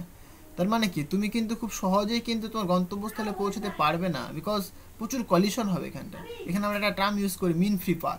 মানে মিন ফ্রি পাথ বলতে ধরো মানে যদি ফ্রি পাথের কথা বলি, দুটো কলিশনের মধ্যে মানে দুটো পার্টিকেল, একটা পার্টিকেল এদের মধ্যে যে কলিশন কলিশনের মধ্যে যে ফাঁকা গ্যাপটা রয়েছে, যে ফ্রি পাথটা রয়েছে, যেটুকুনি ফ্রি পাথ ট্রাভেল করে তারা কলিশন করলো, এই ফ্রি পাথ এটাকে বলি ফ্রি পাথ। আর মিন বার বলতে ধরো আরও অনেকগুলো করলো, এরকম 100টা করলো, তাহলে তাদের মিন নিয়ে নাও, 100টা করলে একসাথে ভাগ করে দাও, বুঝতে পারলে, সেটাকে বলে আমার মিন ফ্রি পাথ। তো কন্ডাক্টরের ক্ষেত্রে দেখো মিন ফ্রি পাথ প্রচুর কি হয়, কম হয়, কারণ কি কলিশন বেশি হয়, মানে একটু পরপরই কলিশন হচ্ছে, তাই মিন ফ্রি পাথ কম, তাই মিন ফ্রি পাথ কম হয়, কলিশন বেশি হয়, কলিশন বেশি হলে বাধা বেশি পাচ্ছে, বাধা বেশি পাওয়া মানে রেজিস্ট্যান্স বেড়ে যাওয়া, তাই নয় কি? তাহলে কি হচ্ছে, টেম্পারেচার বাড়ালে কিন্তু রেজিস্ট্যান্স বেড়ে যাবে কন্ডাক্টরের ক্ষেত্রে, তাহলে কি ভালো কারেন্ট ইলেকট্রিসিটি প্রোভাইড করবে না। মানে তুমি একটা কন্ডাক্টরকে নিলে, সাপোজ তামার তারকে নিলে, ঠিক আছে, দিয়ে সেটা তুমি উত্তপ্ত করতে শুরু করলে, তখন দেখবে তার রেজিস্ট্যান্স বাড়বে, সেখান থেকে খুব মানে স্মুথলি কারেন্ট ফ্লো করবে না, কারণ রেজিস্ট্যান্স বেড়ে গেলে বাবা কারেন্ট তো কম যাবে, তাই না? সো কন্ডাক্টরের ক্ষেত্রে টেম্পারেচার বাড়ালে রেজিস্ট্যান্স বাড়ে, এটা ফিজিক্যাল মিনিং, এটা আমি যেটা এখানে বোঝালাম, আশা করি বুঝতে পেরেছো। আর এখান থেকে বুঝতেই পারছো আলফা ওয়ান পজিটিভ হলে সেটা কি মানে টেম্পারেচার বাড়ালে রেজিস্ট্যান্স বাড়বে। আর সেমি কন্ডাক্টরের ক্ষেত্রে কী হয় বলো তো, এই যে এখানে দেখালাম না ভ্যালেন্স ব্যান্ড আর কন্ডাকশন ব্যান্ড দিয়ে, এখানে একটা গ্যাপ থাকে, ভ্যালেন্স ব্যান্ড আর কন্ডাকশন ব্যান্ডের মধ্যে একটা গ্যাপ থাকে, ফাইনাইট একটা গ্যাপ থাকে, অ্যাপ্রক্সিমেট মানে 0.1 ইলেকট্রন ভোল্ট থেকে 3 ইলেকট্রন ভোল্টের মধ্যে থাকে এই গ্যাপটা, এক একটা এক এক রকম হয়ে থাকে। সো মেনলি দেখো আমি বললাম কন্ডাকশন ব্যান্ডে যে ইলেকট্রনগুলো থাকে সেগুলোকে আমরা ফ্রি ইলেকট্রন বলে থাকি। সো সেমিকন্ডাক্টরের ক্ষেত্রে কন্ডাকশন ব্যান্ডে ফ্রি ইলেকট্রনের সংখ্যা অনেক বেশি থাকে না, ফাইনাইট থাকে, মানে কিছু অল্প সংখ্যক থাকে হয়তো। এবার কি হয়, তুমি যখন টেম্পারেচার ইনক্রিজ করাও, হ্যাঁ, তখন কি হয়, এই ভ্যালেন্স ব্যান্ড থেকে ইলেকট্রনগুলো কন্ডাকশন ব্যান্ডে চলে আসে, তার ফলে কি কন্ডাকশন ব্যান্ডে ফ্রি ইলেকট্রনের সংখ্যা আস্তে আস্তে বাড়তে থাকে, বুঝতে পারলে? ফ্রি ইলেকট্রনের সংখ্যা যত বাড়বে তত বেশি কারেন্ট ইলেকট্রিসিটি প্রদান করবে, তাই না? তার মানে কি রেজিস্ট্যান্স এখানে কম হচ্ছে, কম কেন? কারণ প্রথমে তো বেশি ছিল না, কন্ডাক্টরের ক্ষেত্রে কী ছিল, প্রথমেই গাদা ছিল, তাই জন্য টেম্পারেচার বাড়লে কি সেখানে কলিশনগুলো বেশি হচ্ছিল, মিন ফ্রি পাথ কমে গেছিলো, ধাক্কাধাক্কি বেশি হচ্ছিল, তার জন্য রেজিস্ট্যান্স বাড়ছিল। বাট সেমি কন্ডাক্টরের ক্ষেত্রে কন্ডাকশন ব্যান্ড তো ফ্রি ইলেকট্রনের সংখ্যা খুবই কম ছিল, ধরো 5-10টা ছিল, তুমি টেম্পারেচার বাড়ালে সেখানে 100টা হলো, বুঝতে পারলে? তাহলে সেখানে তো আর কলিশনটা বেশি হচ্ছে না, সেখানে কি আরও ভালো ইলেকট্রিসিটি প্রদান করছে, বিকজ ফ্রি ইলেকট্রন দরকার আমাদের, সো ফ্রি ইলেকট্রন পেয়ে গেলাম আমরা। তার জন্য সেমিকন্ডাক্টরের ক্ষেত্রে টেম্পারেচার বাড়ালে পরে রেজিস্ট্যান্স কমে যায় বাবা, তাই আমরা ভালো ইলেকট্রিসিটি পাই, বুঝতে পারলে? তাই জন্য সেমিকন্ডাক্টরটা খুবই ইম্পর্টেন্ট আমাদের, দেখবে নেচারে প্রচুর সেমিকন্ডাক্টর ইউজ করি, বিকজ এটাকে আমরা কন্ট্রোল করতে পারি, তাই জন্য এটাকে আমরা ইউজ করা হয়, এগুলো আমরা পড়বো 4th সেমিস্টারে পড়বো, ওকে? আচ্ছা, যদি এরকম হতো RT = R0, মানে টি টেম্পারেচারে যে রেজিস্ট্যান্স 0 ডিগ্রি সেন্টিগ্রেড হতো, সেই রেজিস্ট্যান্স সেম যদি থাকতো, মানে আলফার ভ্যালুটা কত দেখো 0 হয়ে যেত, বুঝতে পারলে? আলফা ভ্যালুটা তখন 0 হয়ে যেত, মানে প্রায় নগণ্য বলতে পারতাম আমরা। কিছু কিছু মেটেরিয়াল রয়েছে যাদের ক্ষেত্রে টেম্পারেচার বাড়ালেও রেজিস্ট্যান্সের কোনো চেঞ্জ হয় না, যেমন এই এক্সাম্পলগুলো জানা দরকার তোমাদের। যেমন তুমি বলতে পারো কিছু কম্বিনেশন, মানে কি বলে সংকর ধাতু রয়েছে, সেই সংকর ধাতু যেরকম বলা হচ্ছে কনস্ট্যান্টাইন, এরকম একটা সংকর ধাতু রয়েছে, কনস্ট্যান্ট, এটা কার কার সংকর ধাতু? এটা তোমার কপার, এখানে অ্যাপ্রক্সিমেট 60% কপার থাকে আর 40% তোমার নিকেল থাকে, রাইট? এর সংকর ধাতু হচ্ছে তোমার কনস্ট্যান্টাইন। মানে এর ক্ষেত্রে কী হয়, টেম্পারেচার বাড়ালে পর রেজিস্ট্যান্সে কোনো চেঞ্জ হয় না, আমাদের অন্য সময় দরকার হয় যেখানে রেজিস্ট্যান্স মানে চেঞ্জ করবে না, কনস্ট্যান্ট থাকবে, হ্যাঁ। সো একটা মেটেরিয়াল যেটা বানানো হয়েছে অ্যাকচুয়ালি, ওকে? আরও রয়েছে এরকম ধরো তোমার ম্যাঙ্গানিজ রয়েছে, হ্যাঁ, ম্যাঙ্গানিজ আছে, এরকম কিছু পদার্থ রয়েছে যেগুলোতে টেম্পারেচার বাড়ালেও কিন্তু রেজিস্ট্যান্সের কোনো চেঞ্জ হয় না, মানে থার্মাল কোএফিসিয়েন্ট অফ রেজিস্ট্যান্সটা 0 হয়ে থাকে, ফাইন। আচ্ছা, এখান থেকে দেখো তুমি এখানে যেরকম ফর্মটা আমি দেখালাম কি রেজিস্ট্যান্স দিয়ে দেখালাম, তুমি রেজিস্টিভিটি দিয়েও দেখাতে পারো, বিকজ রেজিস্ট্যান্স আর রেজিস্টিভিটির মধ্যে আমরা একটা রিলেশন জানি, রাইট? সো R = কি জানি, ρ×L/A, এটা আমরা জানি। সো আরেক জায়গায় তুমি পুট করে দিতে পারো, তাহলে পরে তোমার ফর্ম চলে আসবে একটা, তাহলে তুমি যদি পুট করো, হ্যাঁ, তাহলে তুমি এরকম একটা ফর্ম পাবে যে ρT = ρ0 to 1 + আলফা × T, এটা তুমি পাবে, একই রকম, একদম সিমিলার, কিছুই না, রেজিস্ট্যান্সের ক্ষেত্রে যেরকম আমি লিখেছিলাম দেখো, আর এই যে লিখেছিলাম, হ্যাঁ এই যে এই ফর্মটা লিখেছিলাম, রাইট? কারণ এখানে তুমি কি করছো, এটাকে তুমি 8T করে দাও, টি টেম্পারেচারে বলছো তুমি, রাইট? এটাকে 8T করে দাও। তাহলে কি লিখেছো এখানে, R0 × 1 + আলফা × T। হায়ার টার্মগুলোকে আমরা নেগলেক্ট করে দিচ্ছি, বিকজ এই কোএফিসিয়েন্টগুলো খুবই খুবই ছোট হয়ে থাকে, সো নেগলিজেবল অ্যাকচুয়ালি। আচ্ছা, তাহলে এরকম ফর্ম তুমি পাবে, কারণ রেজিস্ট্যান্স আর রেজিস্টিভিটির মধ্যে রিলেশনটা কি দেখো, প্রপোর্শনাল রিলেশন। মানে তুমি RT = তুমি লিখছো যে R0 1 + আলফা × T, ফাইন। তাহলে RT এর জায়গায় তুমি কি লিখবে বাবা, এরকম লিখতে পারো ρT L/A = R যে মানে কি লিখবে তুমি, ρ0 L/A। তাহলে এখানে as it is alpha × T থাকলো। সো আমরা বলতেই পারি এখানে L/A কি সেম জিনিস, কেটে যাবে। সুতরাং এখানে ρT = ρ0, ρT মানে ρT নয়, রো, বুঝতে পারলে? তাহলে এটা হচ্ছে আমাদের রিলেশন। হ্যাঁ, তাহলে এগুলো থেকে তোমাদের প্রবলেম আসতে পারে, জাস্ট একটু বলে দিলাম আমি। এখানে একটা কোশ্চেন করা হয়ে থাকে যে সাপোজ তোমাকে বলে দিল, সাপোজ কপারের ক্ষেত্রে থার্মাল কোএফিসিয়েন্ট মানে আলফার ভ্যালুটা তোমাকে বলে দিল, সাপোজ এরকম একটা এক্সাম্পল দিয়ে তোমাকে বোঝাই আমি। সাপোজ একটা কপার মেটেরিয়াল নিলাম আমি, যার ক্ষেত্রে সাপোজ আলফা = বলছে কিছু একটা ভ্যালু, সাপোজ 43 × 10⁻⁴। ওকে, এখানে তুমি যদি এর ইউনিট দেখো, ভালো করে দেখো, এখানে উপরে রেজিস্ট্যান্স রয়েছে, রেজিস্ট্যান্সের ডিফারেন্স বাই রেজিস্ট্যান্সে দেবে, ডিভাইডেড বাই নিচে রেজিস্ট্যান্স ইনটু টেম্পারেচার। তাহলে রেজিস্ট্যান্সের ইউনিট কেটে যাবে, তাহলে নিচে কি থাকবে, আমি যদি ইউনিটের কথা যদি বলি এখানে, বলো কি হবে, সো পার ডিগ্রি সেলসিয়াস হবে, রাইট? মানে degree Celsius to the power 1 হবে, ইনভার্স হবে, কারণ রেজিস্ট্যান্স কেটে যাবে, নিচে কি টেম্পারেচার থাকছে, সুতরাং ডিগ্রি সেলসিয়াস ইনভার্স হবে। তাহলে এখানে তুমি পার ডিগ্রি সেলসিয়াস বলতে পারো, অথবা তুমি বলতে পারো যে degree Celsius to the power -1। ওকে, এটা বলতে কি বোঝায়, একদম সিম্পল জিনিস, কিছুই না। ধরো এটা বলতে কি বোঝায়, আমি বলতে পারি এরকমভাবে, তুমি একটা মেটেরিয়াল তুমি কনসিডার করেছো, ঠিক আছে? সাপোজ 0 ডিগ্রি সেন্টিগ্রেড উষ্ণতা কিছু একটা রেজিস্ট্যান্স রয়েছে, ওকে? এইবার সেই রেজিস্ট্যান্সটা সাপোজ তুমি বললে 1 ওহম, তাহলে এখানে আসো, 0 ডিগ্রি সেন্টিগ্রেড উষ্ণতায় রেজিস্ট্যান্স তুমি বললে 1 ওহম, ওকে? এইবার এর টেম্পারেচার তুমি 1 ডিগ্রি তুমি ইনক্রিজ করলে, 1 ডিগ্রি ইনক্রিজ করার দরুন তার যে পরিমাণ মানে রোধের চেঞ্জ হবে, মানে বাড়বে বা কমবে, সেটাকেই বলবো তার আমরা আলফা। তাহলে এখানে কেমন আসছে, এখানে তুমি বলছো যে 0 ডিগ্রি সেন্টিগ্রেড উষ্ণতায় রেজিস্ট্যান্স ছিল সাপোজ 1 ওহম, এইটাকে আমি 1 ডিগ্রি সেন্টিগ্রেড উষ্ণতায় ইনক্রিজ করালাম, ইনক্রিজ করানোর দরুন এর যে রেজিস্ট্যান্সের চেঞ্জ হলো, মানে RT - R0 হলো, সেটা কত বলছে, 43 × 10⁻⁴। তাহলে এটাকেই বলা হচ্ছে তার আলফা। কারণ নিচে দেখো ডেফিনেশন ভালো করে ক্লিয়ার করো, এখানে আলফা ইকুয়াল তুমি কি লিখছো, যে RT - R0 ডিভাইডেড বাই কত বললে, R0 × T, রাইট? টেম্পারেচার তুমি 1 বলছো, তাহলে if R0 = 1 ohm, T = 1 degree Celsius, then তাহলে কি বলবো, আলফা = RT - R0 মানে 1, তাহলে 1 লিখে দাও তুমি, এটা তাহলে এত ওহম, বুঝতে পারলে? তাহলে এটাকে বলা হচ্ছে তার থার্মাল কোএফিসিয়েন্ট অফ রেজিস্ট্যান্স। একটুখানি বুঝলে পরে জিনিসগুলো বলা যায়। সো দেখো, টেম্পারেচার যদি তুমি 1 ডিগ্রি ইনক্রিজ করো, মানে 0 ডিগ্রি সেন্টিগ্রেড উষ্ণতায় রেজিস্ট্যান্স যদি 1 ওহম হয়, 1 ওহম হতে হবে, তাছাড়া কিন্তু হচ্ছে না।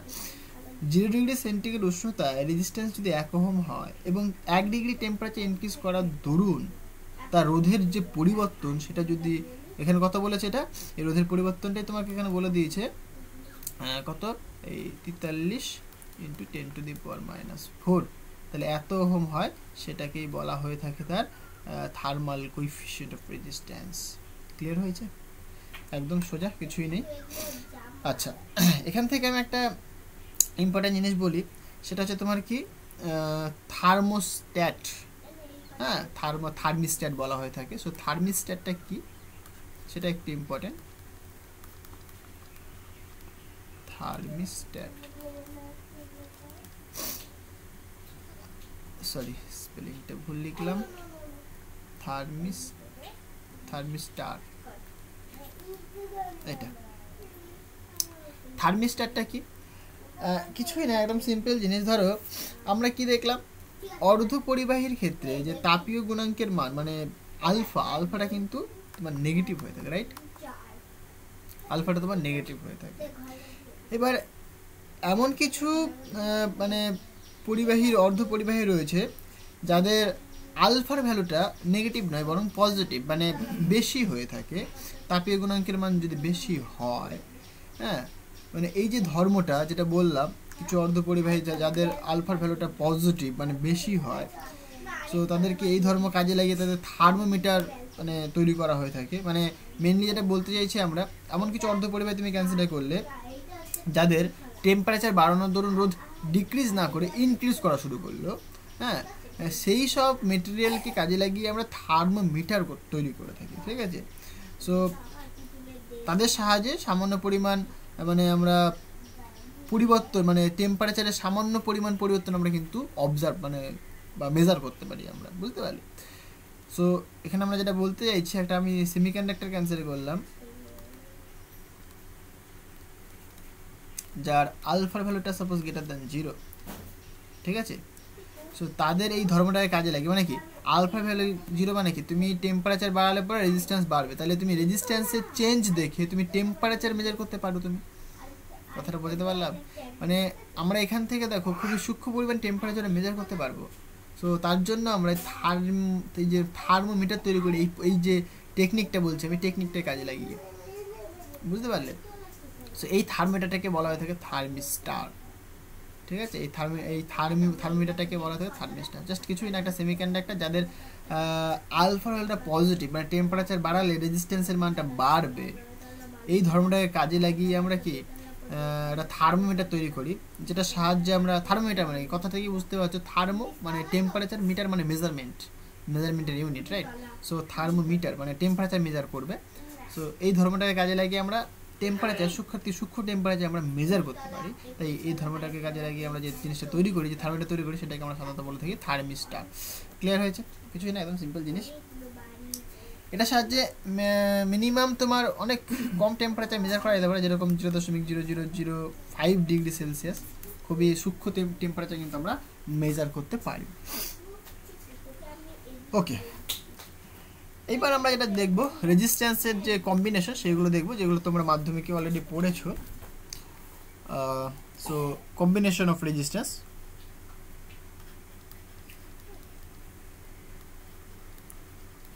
combination of resistance দু ধরনের কম্বিনেশন হয়ে থাকে, রাইট? এক সিরিজ কম্বিনেশন আর দুই প্যারালাল কম্বিনেশন। আমি এক এক করে ডিসকাস করি। সিরিজ কম্বিনেশনটা কি দেখো, সিরিজ কম্বিনেশন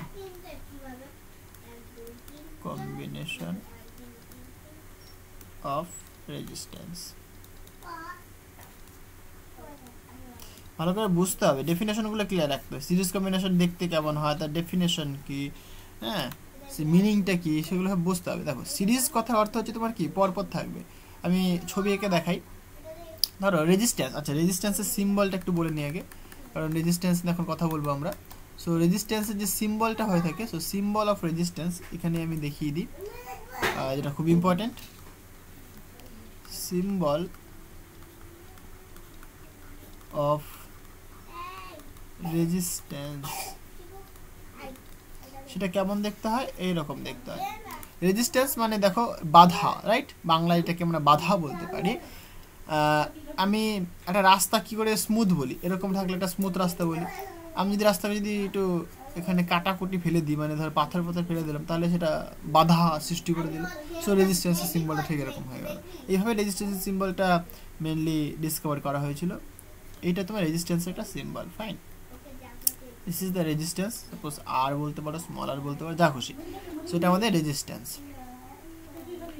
আচ্ছা, সিরিজ কম্বিনেশনে কি হয় দেখো, মানে এই একটা রেজিস্ট্যান্স নিলাম, এই আর একটা রেজিস্ট্যান্স নিলাম, তিনটে রেজিস্ট্যান্স নিয়ে আমি কাজ করছি, ঠিক আছে। দেখো এদেরকে আমি সিরিজে কানেক্ট করে দিচ্ছি। এবার প্রশ্ন হচ্ছে কি এটাকে সিরিজ কেন বলছি আমি, ভালো করে বলছো। সিরিজ তখনই বলবো, সিরিজের ডেফিনেশন ক্লিয়ার করো আগে। ফার্স্ট অফ অল, প্রত্যেকটা রেজিস্ট্যান্সের থ্রু দিয়ে সেম পরিমাণ কারেন্ট ফ্লো করতে হবে, সেম কারেন্ট ফ্লো করবে। জাস্ট আমি লিখে দিচ্ছি জাস্ট একটুখানি, থ্রু অল রেজিস্ট্যান্স,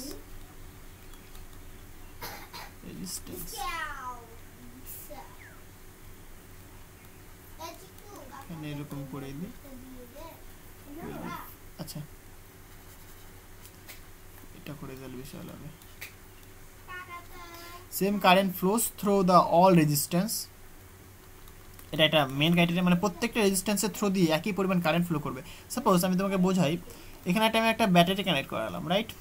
এটা পজিটিভ টার্মিনাল আর নেগেটিভ টার্মিনাল, এটা আমার ব্যাটারির পজিটিভ, এটা নেগেটিভ। সাপোজ ব্যাটারির পোটেনশিয়াল ভি, পোটেনশিয়াল ডিফারেন্স, তার মানে কি এই পয়েন্টটা, এটাকে আমি এ পয়েন্ট নাম দিলাম, এটাকে আমি বি পয়েন্ট নাম দিলাম। তাহলে এ পয়েন্ট আর বি পয়েন্টে যে পোটেনশিয়াল ড্রপ পড়ছে, এ পয়েন্টে পজিটিভ পোটেনশিয়াল, বি পয়েন্টে নেগেটিভ পোটেনশিয়াল। হ্যাঁ, সো মানে এই ভিটা তুমি বলতে পারো কি আবার ভি এ মাইনাস ভিবি পুরোটার জন্য, ওকে। মানে পোটেনশিয়ালের ডিফারেন্স সেটা কত, ভি এ মাইনাস ভিবি, সেটা তোমার ভি। তাহলে এই পোটেনশিয়াল ডিফারেন্সের দরুন এই প্রত্যেকটা রেজিস্ট্যান্সের থ্রু দিয়ে কারেন্ট ফ্লো করবে। সো এই রেজিস্ট্যান্সের থ্রু দিয়ে, সাপোজ এই রেজিস্ট্যান্স আমি কনসিডার করলাম R1, এই রেজিস্ট্যান্স কনসিডার করলাম R2, এই রেজিস্ট্যান্স কনসিডার করলাম R3, সরি, প্রত্যেকের থ্রু দিয়ে আই পরিমাণ কারেন্ট ফ্লো করছে, আই পরিমাণ কারেন্ট ফ্লো করছে, ওকে। তার মানে কি এদিক দিয়ে আই পরিমাণ কারেন্ট যাচ্ছিল, এদিক দিয়ে গিয়ে গিয়ে গিয়ে গিয়ে এখানে আই পরিমাণ কারেন্ট ঢুকে গেল। তাহলে আমরা কি বলতে পারি যে প্রত্যেকটা রেজিস্ট্যান্সের থ্রু দিয়ে সেম পরিমাণ কারেন্ট ফ্লো করেছে, ফাইন। এটা একটা ক্রাইটেরিয়া সিরিজ কম্বিনেশনের জন্য। সেকেন্ড ক্রাইটেরিয়া কি, পোটেনশিয়াল ডিফারেন্স প্রত্যেকটা রেজিস্ট্যান্সের জন্য ডিফারেন্ট হবে, তাই না? আমি যদি এটাকে নামকরণ করি, এটাকে আমি বলছি, এটাকে সি বলে দিচ্ছি, এটাকে আমি ডি বলে দিচ্ছি, ঠিক আছে।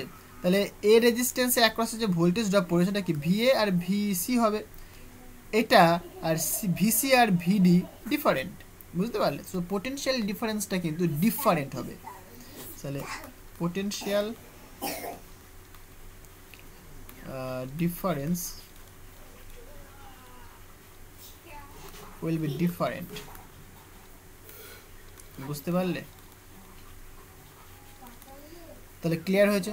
তাহলে সিরিজ কম্বিনেশনের ডেফিনেশন হচ্ছে তোমার সেম কারেন্ট ফ্লো করবে আর পোটেনশিয়াল ডিফারেন্স প্রত্যেকটা রেজিস্ট্যান্সে ডিফারেন্ট হবে, এটাকে বলে সিরিজ কম্বিনেশন। এগুলো জানতে হবে, ওকে। এইটুকুনি জানলেই করতে পারবে। এবার ওহমের সূত্র কি বলেছে? ওহমের সূত্র বলেছিল পোটেনশিয়াল ডিফারেন্স মানে V equal two current into resistance, right? এই ভিটা কিন্তু যখন একটা পয়েন্টের পোটেনশিয়াল নয়, পোটেনশিয়াল ডিফারেন্স, যে একটা ওয়্যারের মধ্যে দিয়ে কারেন্ট ফ্লো করছে, ধরো এ পয়েন্ট আর বি পয়েন্ট, এ পয়েন্ট আর বি পয়েন্ট এর যে পোটেনশিয়াল ডিফারেন্স, তার দরুন ধরো আই পরিমাণ কারেন্ট ফ্লো করছে এবং রেজিস্ট্যান্স আর রয়েছে এখানে। সো এটাকে বলা হচ্ছে তোমার ওহমের সূত্র, যে V equal to I into R. V হচ্ছে তোমার পোটেনশিয়াল ডিফারেন্স, মানে V A minus V B, ওকে।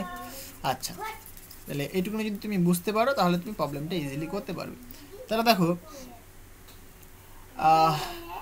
এইখানে তিনটে রেজিস্ট্যান্স রয়েছে, রাইট? তাহলে আর এই যে রেজিস্ট্যান্স এর মধ্যে তো কিন্তু আই পরিমাণ কারেন্ট ফ্লো করছে, কিন্তু তুমি জানো না এই রেজিস্ট্যান্সের এক ক্রসে কতখানি পোটেনশিয়াল ড্রপ পড়েছে, রাইট? তাহলে এই যে রেজিস্ট্যান্সটা, এই রেজিস্ট্যান্সের এক ক্রসে কতখানি পোটেনশিয়াল ড্রপ পড়েছে সেটা তোমাকে জানতে হবে। তাহলে সেটা তুমি বের করো। তাহলে এ পয়েন্টের পোটেনশিয়াল তুমি বলছো সাপোজ ভি এ, বি পয়েন্টের সি পয়েন্টের পোটেনশিয়াল হচ্ছে ভিসি, আর ডি পয়েন্টের পোটেনশিয়াল ভিডি, আর বি পয়েন্টের পোটেনশিয়াল ভিবি। তাহলে R1 রেজিস্ট্যান্সের থ্রু দিয়ে I1 কারেন্ট যাবে কোন পোটেনশিয়াল ডিফারেন্সের দরুন? এইখান থেকে এইটুকুনি যে পোটেনশিয়াল সেটার দরুন, তাই নয় কি? কারণ ওহমের সূত্র তো বাবা তাই বলছে যে পোটেনশিয়াল ডিফারেন্স হবে তবে কারেন্ট ফ্লো করবে। তাহলে আমি R1 রেজিস্ট্যান্সের জন্য আমি বলতে পারি যে বাবা VA minus VC equal to I into R1, এক নম্বর নাম দিতে পারি আমি, বুঝতে পারলাম? R2 রেজিস্ট্যান্সের জন্য তুমি বলতে পারো potential difference VC minus VD that is equal two I into R2, দু নম্বর নাম দাও। আরেকটা কি পাচ্ছ তুমি দেখো লাস্ট যেটা 3 নম্বর রেজিস্ট্যান্স, এটা কি VD minus VB that is equal to I into R three. So VD minus VA equal to I into R three. Fine, তাহলে এই তিনটে রিলেশন আমরা পাচ্ছি। এবার আমি এখানে একটা কাজ করতে পারি, তিনটাকে তুমি যোগ করে দাও, এইখানেই করতে পারো বা জাস্ট সিম্পল তুমি তিনটাকে যোগ করে দাও। ওকে, তাহলে কী হবে দেখো, তাহলে VA minus VC plus VC minus VD plus VD minus VA equal to I R one plus I R two plus I R three. Fine, এখানে দেখো এই প্লাস ভিসি মাইনাস ভিসি কেটে গেল, মাইনাস ভিডি প্লাস ভিডি কেটে গেল, তাহলে ultimate কি পড়ে থাকে? আচ্ছা এখানে তোমার এটা ভি বি হবে, তাই না? তাহলে এখানে কি থাকছে পড়ে আলটিমেট? এখানে পড়ে থাকছে দেখো V A minus VB that is equal two আইটা দেখো সমান্তর রয়েছে, কমন নিতে পারো, সুতরাং আই কমন নিয়ে নিলাম, আর one plus R two plus R three, এটাকে তুমি একটা নাম দিয়ে রাখো 4 নম্বর। এইবার এই যে তিনটে রেজিস্ট্যান্স, এই তিনটাকে আমি সাপোজ একটা ব্ল্যাক বক্সের মধ্যে ঢুকিয়ে দিলাম, তাহলে তুমি বলতে পারবে না যে ভেতরে কতগুলো রেজিস্ট্যান্স রয়েছে, তাহলে তুমি মনে করবে যে ভেতরে যেন একটা রেজিস্ট্যান্স রয়েছে, বাট তোমার কাছে একটা নলেজ আছে যে তারা সিরিজ কম্বিনেশনে রয়েছে। তাহলে তুমি কি বলছো, ওদেরকে যদি কম্বাইন করে দিই, মানে ইকুইভ্যালেন্ট সার্কিট যদি আমি দেখি, এখানে ইকুইভ্যালেন্ট সার্কিট বলা হয় এটাকে, ইকুইভ্যালেন্ট সার্কিটকে আমরা সিকেটি দিয়ে রিপ্রেজেন্ট করে থাকি, মানে জাস্ট সিকেটি লিখলে সার্কিট বোঝায়, কোনো চাপ নেই, তোমরা লিখতে পারো, ঠিক আছে? সো গ্র্যাজুয়েশনে যারা করে তারা সবাই সিকেটি লিখে চাপ নেই। তাহলে এটাকে যদি আমরা একটা ব্ল্যাক বক্সের মধ্যে ঢুকিয়ে দিই, তাহলে কি বলবো, এখানে একটা ফাইনাইট একটা রেজিস্ট্যান্স রয়েছে, কারণ তুমি জানো না ভেতরে কেমন কম্বিনেশন রয়েছে, মানে সিরিজ রয়েছে না প্যারালাল রয়েছে, তুমি বলবে এখানে একটা রেজিস্ট্যান্স রয়েছে বাবা আর, আর বাইরে একটা পোটেনশিয়াল অ্যাপ্লাই করা হয়েছে নাকি ভি। ওকে, তাহলে এই রেজিস্ট্যান্সটা আর ব্ল্যাক বক্সের মধ্যে ঢুকিয়ে দিয়েছো, তিনটাকে কম্বাইন করে দিয়েছো, আর এই পয়েন্টটা তোমার এ পয়েন্ট ছিল, আর এই পয়েন্টে তোমার ছিল বি পয়েন্ট। ফাইন, তাহলে এখান থেকে তুমি কি বলবো ওহমের সূত্র অ্যাপ্লাই করে, তুমি বলবে VA minus VB equal to I into capital R. Fine, এটা তুমি বলবে। এবার এই 4 নম্বর ইকুয়েশন আর 5 নম্বর ইকুয়েশন দেখো বাদিকটা সমান, তাহলে বাদিকটাকে তুমি ইকুয়াল করে দাও, তাহলে সুতরাং তুমি বলতেই পারো যে I into capital R equal to, ওখানে কি ছিল I into R one plus R two plus R three. Fine, এখান থেকে তুমি জাস্ট আইটাকে ক্যান্সেল করে দাও, তাহলে পড়ে থাকবে তো R equal to R one plus R two plus R three. Okay, তাহলে দেখো সিরিজ কম্বিনেশনের ক্ষেত্রে তুমি যে ইকুইভ্যালেন্ট রেজিস্ট্যান্স তুমি পেলে সেটা কি আর one plus R two plus R three. তাহলে বুঝতে পেরেছো সিরিজ কম্বিনেশনে কি করে আর one plus R two plus R three. যদি আমি এর নাম্বার অফ রেজিস্ট্যান্স কনসিডার করি তাহলে তুমি প্লাস ডট ডট এন মানে আর এন করে দেয়, মানে ইন জেনারেল যদি আমরা লিখি, ইন জেনারেল তুমি সামেশন ফর্মে লিখতে পারো। So we can write R equal to summation over R N. Summation মানে যোগ করতে যাবে, সো এন এর মানটা সাপোজ 1 থেকে শুরু হয়েছে, যা খুশি হতে পারে, ক্যাপিটাল এন বা আই যা খুশি হতে পারে, রাইট? যতগুলো রেজিস্ট্যান্স তোমাকে বলবে, তাহলে এটা তোমার সিরিজ কম্বিনেশন হয়ে গেল। এখানে এন দিয়েছি আর আই দাও, যা খুশি দাও। ওকে, তাহলে এটা হচ্ছে তোমার কি সিরিজ কম্বিনেশনের ক্ষেত্রে ইকুইভ্যালেন্ট রেজিস্ট্যান্স। এই আরটাকে আমরা বলে থাকি এখানে ইকুইভ্যালেন্ট রেজিস্ট্যান্স। আরটাকে কি বলা হয় এখানে? আর ইজ কল্ড ইকুইভ্যালেন্ট রেজিস্ট্যান্স বা তুল্য রোধ, ইকুইভ্যালেন্ট রেজিস্ট্যান্স। ওকে, এখানে একটা জিনিস আমাকে বলো, ধরো এটা আমি কোশ্চেন করি, এখানে একটা আমি কোশ্চেনটা কি কিছুই না, সিম্পল জিনিস। ধরো তিনটে তোমার রেজিস্ট্যান্স দিয়েছি তো, এরকম তিনটে দিয়ে বলি, এটা আর ওয়ান, এটা আর টু, এটা আর থ্রি। এখানে আমি বলে দিলাম যে suppose R one is greater than R two, that is greater than R three. তাহলে তিনটে যে রেজিস্ট্যান্স তাদের মধ্যে সব থেকে বড় কে? আর ওয়ানটা বড়। তাহলে ইকুইভ্যালেন্ট যে রেজিস্ট্যান্সটা তৈরি হবে সেটা কি এদের মধ্যে যে বড় তার থেকেও বড় হবে না ছোট হবে? ইকুইভ্যালেন্ট রেজিস্ট্যান্সে তুমি কি বলবে? আর ইকুয়াল টু তুমি বলবে, আর ইকুয়াল টু তুমি বলবে যে আর one plus R two plus R3। দেখো ইকুইভ্যালেন্ট রেজিস্ট্যান্সটা কিন্তু তিনটেরই সামেশন হচ্ছে, রাইট? তাহলে তুমি বলতেই পারো যে সব থেকে যে বড় তার থেকেও বড় কিন্তু ইকুইভ্যালেন্ট রেজিস্ট্যান্সটা, মানে তোমাকে প্রমাণ করতে হবে proof that R is greater than R1। যদি এটা হয় তাহলে আমাকে প্রমাণ করতে বলেছে যে R is greater than R1, মানে তিনটে যে রেজিস্ট্যান্স তুমি নিয়েছো তাদের মধ্যে সব থেকে যে বড় রেজিস্ট্যান্স তার থেকেও বড় হচ্ছে তোমার ইকুইভ্যালেন্ট রেজিস্ট্যান্সটা। এটা প্রমাণ করো আমাকে, বুঝতে পারলে? কিছুই না, একদম সিম্পল জিনিস, তুমি এক্সাম্পল দিয়ে বুঝতে পারছো এখানে। তাহলে এইটাই আমি দেখিয়ে দিচ্ছি। দেখো তাহলে আমি যে তিনটে রেজিস্ট্যান্স কনসিডার করি তাদের মধ্যে কি R1টা বড়, তাদের মধ্যে R1টা বড়। তাহলে এইখানে যদি এটা যদি বড় হয় তাহলে তুমি বলছো হেয়ার যে R1 is greater then R2 বা R3, এর প্রত্যেকের থেকে বড়, মানে R2 থেকেও বড়, আবার R1 is greater then R3। আর এরকম বললাম না তিনটের যোগফলের থেকে বড় হতেই পারে, আবার তিনটে যোগ মানে সরি এই দুটো যোগফল আবার R1 এর থেকে বড়, সেটা কিন্তু বলছে না, ইন্ডিভিজুয়ালের কথা বলা হচ্ছে এখানে, ঠিক আছে? এটা সাপোজ মনে করো 5 ওহম, এটা মনে করো 2 ওহম, এটা মনে করো 3 ওহম, বা বলতে পারো তুমি এটাকে 4 ওহম বলতে পারো। এদের মধ্যে কিন্তু সব থেকে বড় এটা, ঠিক আছে? এ কিন্তু সবার থেকে বড়, ইন্ডিভিজুয়াল সবার থেকে বড়, বুঝতে পারলে? তাহলে পরে R1 ইজ গ্রেটার দেন মানে R2 অ্যান্ড R3।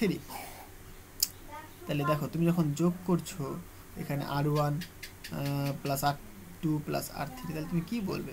একদম সিম্পল জিনিস, এটা ভাই এর থেকেও বড়, এর থেকেও বড়, আবার তাদের যোগ করছো তুমি, তাহলে কি হয়ে গেল? এই টার্মটা পুরোটা মানে অনেকটা বড় হয়ে গেল না? তাহলে আমি বলতেই পারি যে R, সুতরাং R is greater then R1। বুঝতে পারলে? এটা তুমি ভ্যালু পুট করো, এটা ভ্যালু তোমার 5, এটা ভ্যালু তোমার 4, এটা ভ্যালু তোমার 3, তাহলে যোগ করলে কত আসছে? আবার 9 আর 3 12, তাই না? 9 আর 3 12, তাহলে এটা আসছে তুমি, তাহলে এটা কি 5-এর থেকে বড় নয় কি? হয়ে গেল, তাহলে R1 এর থেকে বড় হয়ে গেল। ক্লিয়ার হয়েছে? নেক্সট আমরা এটা দেখবো, সেটা তোমার প্যারালাল কম্বিনেশন, ঠিক আছে? সো দেখো প্যারালাল কম্বিনেশনটা কি হয়, দুটো পেজ বাড়িয়ে দিই। Parallel combination,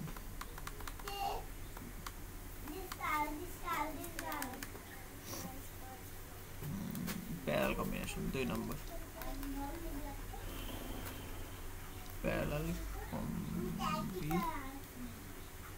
parallel combination of resistance. দেখো তাহলে প্যারালাল কম্বিনেশনের অর্থ কি, তার ছবি কেমন হয় সেগুলো বুঝতে হবে, ভালো করে বোঝো। আমি ছবিকে দেখাচ্ছি এখানে। ধরো এই একটা রেজিস্ট্যান্স রয়েছে, এই একটা রেজিস্ট্যান্স রয়েছে, এই একটা রেজিস্ট্যান্স রয়েছে, ওকে?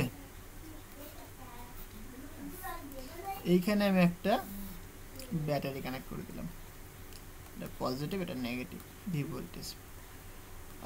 রেজিস্ট্যান্স সাপোজ R1, এটা R2, এটা R3।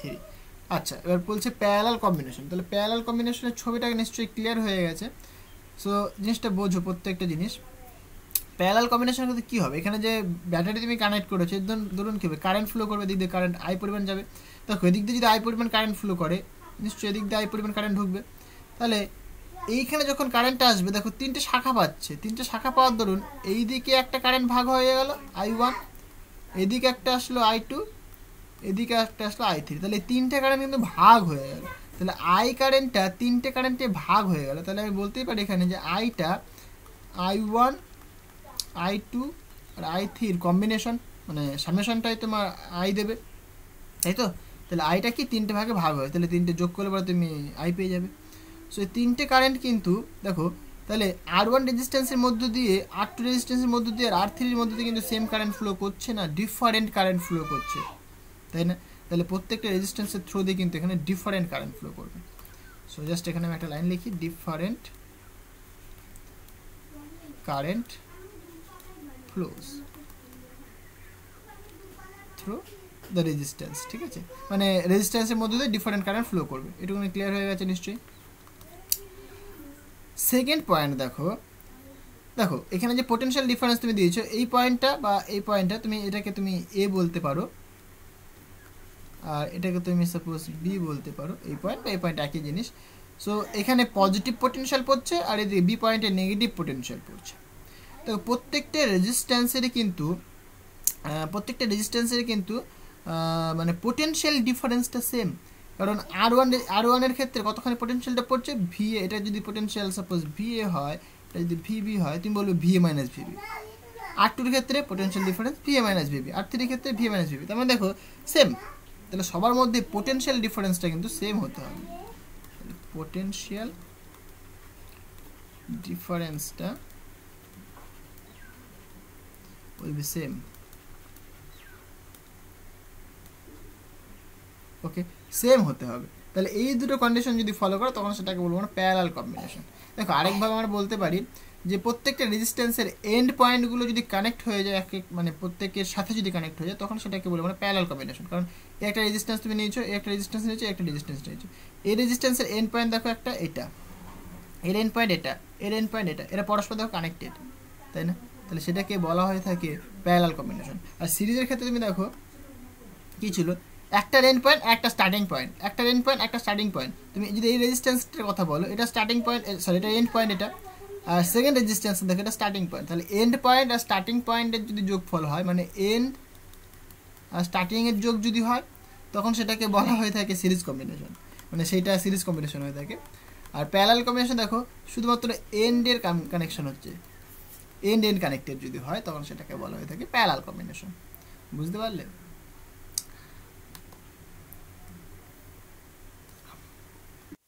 তাহলে নিশ্চয় জিনিসটা বোঝা গেল যে প্যারালাল কম্বিনেশনের ক্ষেত্রে কি হবে, যে কারেন্টটা ডিফারেন্ট ফ্লো করবে, পোটেনশিয়ালটা কিন্তু সেম হবে। ওকে, তাহলে পরে আমি তো এখানে ভি পোটেনশিয়াল অ্যাপ্লাই করেছি, তাহলে পোটেনশিয়াল ডিফারেন্স কতখানি ভিএ মাইনাস ভিবি, ফাইন। তাহলে এক একটা রেজিস্ট্যান্সের থ্রো দিয়ে কি পরিমাণ কারেন্ট ফ্লো করছে দেখো, আর ওয়ানের জন্য I1, R2 এর জন্য I2, R3 এর জন্য I3। তাহলে এই যে R1 এর জন্য যে পোটেনশিয়াল ড্রপ সেটা কতখানি, তুমি বলবে যে ভাই VA minus VB that is equal to I1 into R1। Similarly তুমি বলবে যে VA minus VB that is equal to I2 into R2 and VA minus VB that is equal to I3 into R3, fine. এখান থেকে তুমি কি করতে পারো দেখো, এই যে I1টা তুমি ক্যালকুলেট করতে পারো। I1 equal to তোমার VA minus VB divided by R1,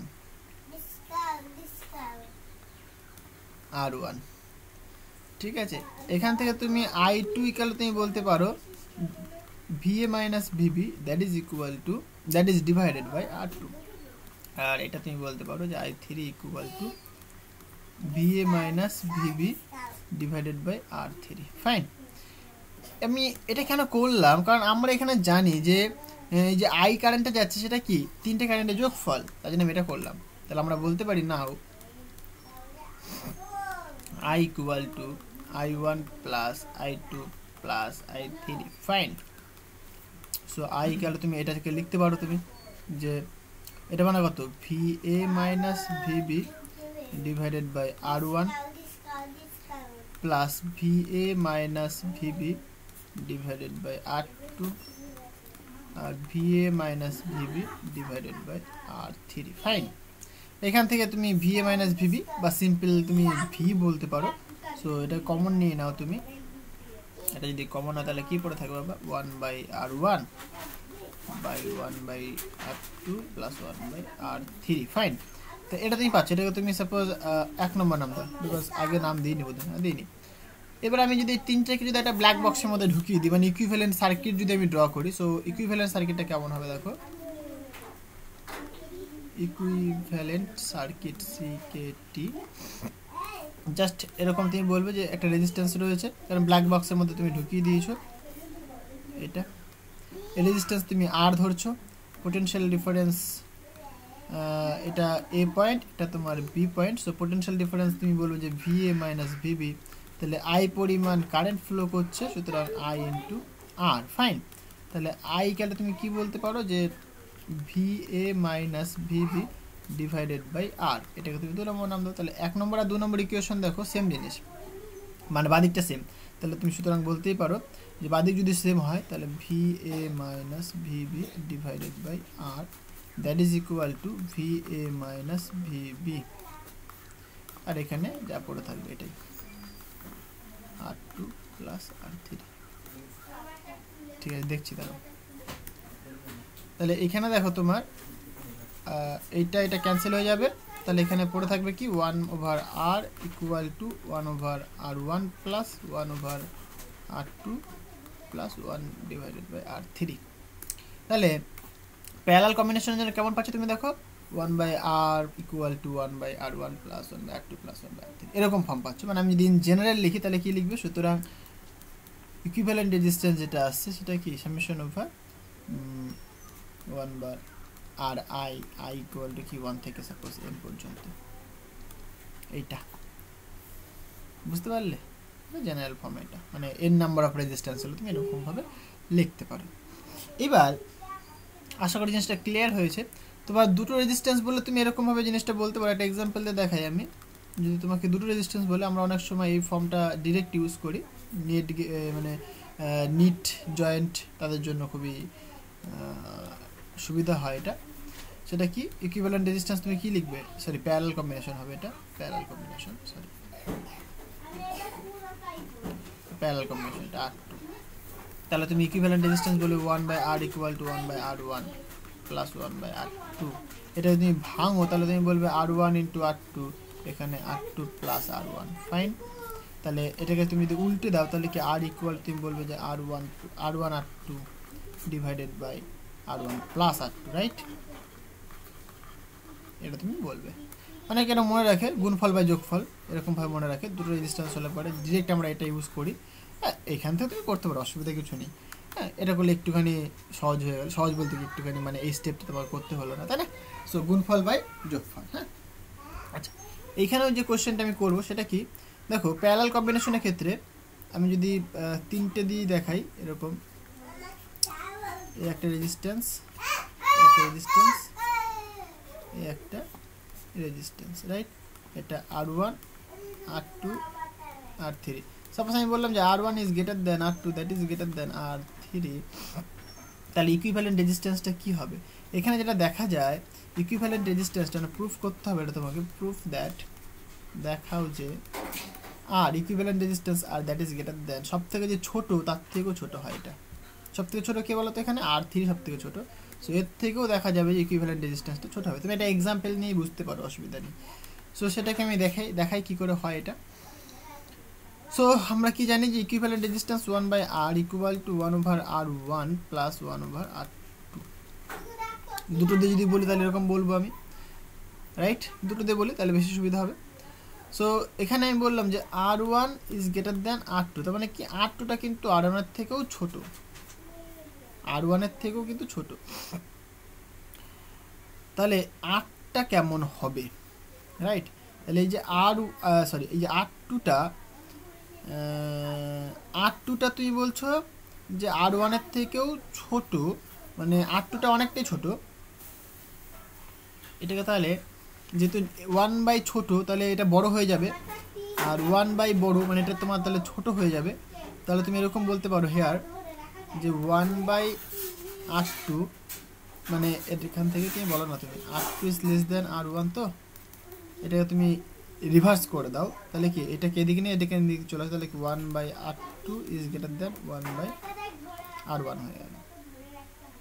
ওকে, তাহলে তুমি এবার কি বলতে পারো যে ভাই এই ভ্যালুটা এর থেকেও বড় হয়ে গেল, এর থেকেও বড় হয়ে গেল। ওকে, তাহলে এর ভ্যালুটা কি হবে, যেহেতু এটা একটা কিছু ভ্যালু রয়েছে, একটা কিছু ভ্যালু রয়েছে, তাহলে 1/R এর ভ্যালু তুমি কি বলবে? মানে একটা এক্সাম্পলে যদি বলি আমি, সাপোজ 1/ সামথিং কিছু একটা ভ্যালু থাকবে, সাপোজ 1 হলো বা পয়েন্ট সামথিং কিছু একটা হলো, ঠিক আছে? আর এটা তোমার ধরো যেহেতু 1/, কম মানে বড় রাশি, মনে করো 2 ধরলে, তাহলে 2 প্লাস সামথিং তুমি যোগ করছো, তাহলে কি রেজিস্ট্যান্সটা ইকুইভ্যালেন্টটা কি বেশি হবে না? এর থেকে বেশি হয়ে গেল। দেখো যোগ করছো তুমি, তাহলে এটা বেশি হয়ে গেল।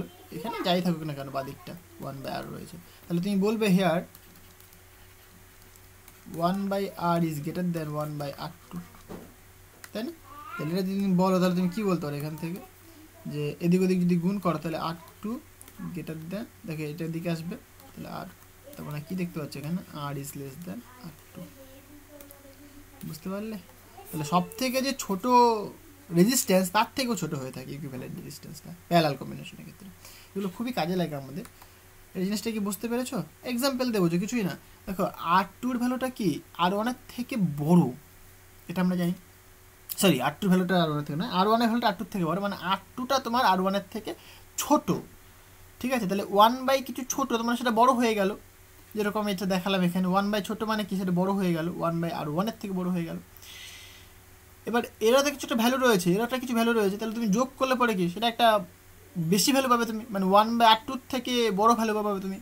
তাহলে তাই আমি লিখলাম যে 1/r1-এর 1/r-এর ভ্যালু সেটা কি, জাস্ট দুটো যোগফল, তো মানে কি বড় হচ্ছে, দেখো মানে এটা 2 হচ্ছে, সেটা কি 2-এর থেকে বড়, দ্যাট ইজ গ্রেটার দেন 2। তাহলে তুমি বলো 1/r ইজ গ্রেটার দেন 2, মানে 1/r is greater then 1/r2, তাহলে এখান থেকে তুমি বলতেই পারো যে r2 is greater then r, সুতরাং r লেস দেন r2। তাহলে এইভাবে কিন্তু আমরা করতে পারি, ঠিক আছে? তো আজকে এই পর্যন্তই থাক। নেক্সট দিন আমরা সেল বা তোমার যে ব্যাটারি নিয়ে আলোচনা করব, ওকে? মানে তার সেখান থেকে ইলেকট্রোমোটিভ ফোর্স কী সেগুলো নিয়ে আলোচনা করব। তো আজকে এই পর্যন্তই থাক, দেখা হবে আবার নেক্সট ভিডিওতে। আর ভিডিওটা যদি তোমাদের ভালো লাগে তাহলে লাইক করে দিও, আর তোমার বন্ধুদের সাথে শেয়ার করো, অনেক অনেক অনেক বেশি করে শেয়ার করো। তো চলো দেখা হচ্ছে নেক্সট ভিডিওতে। So thank you.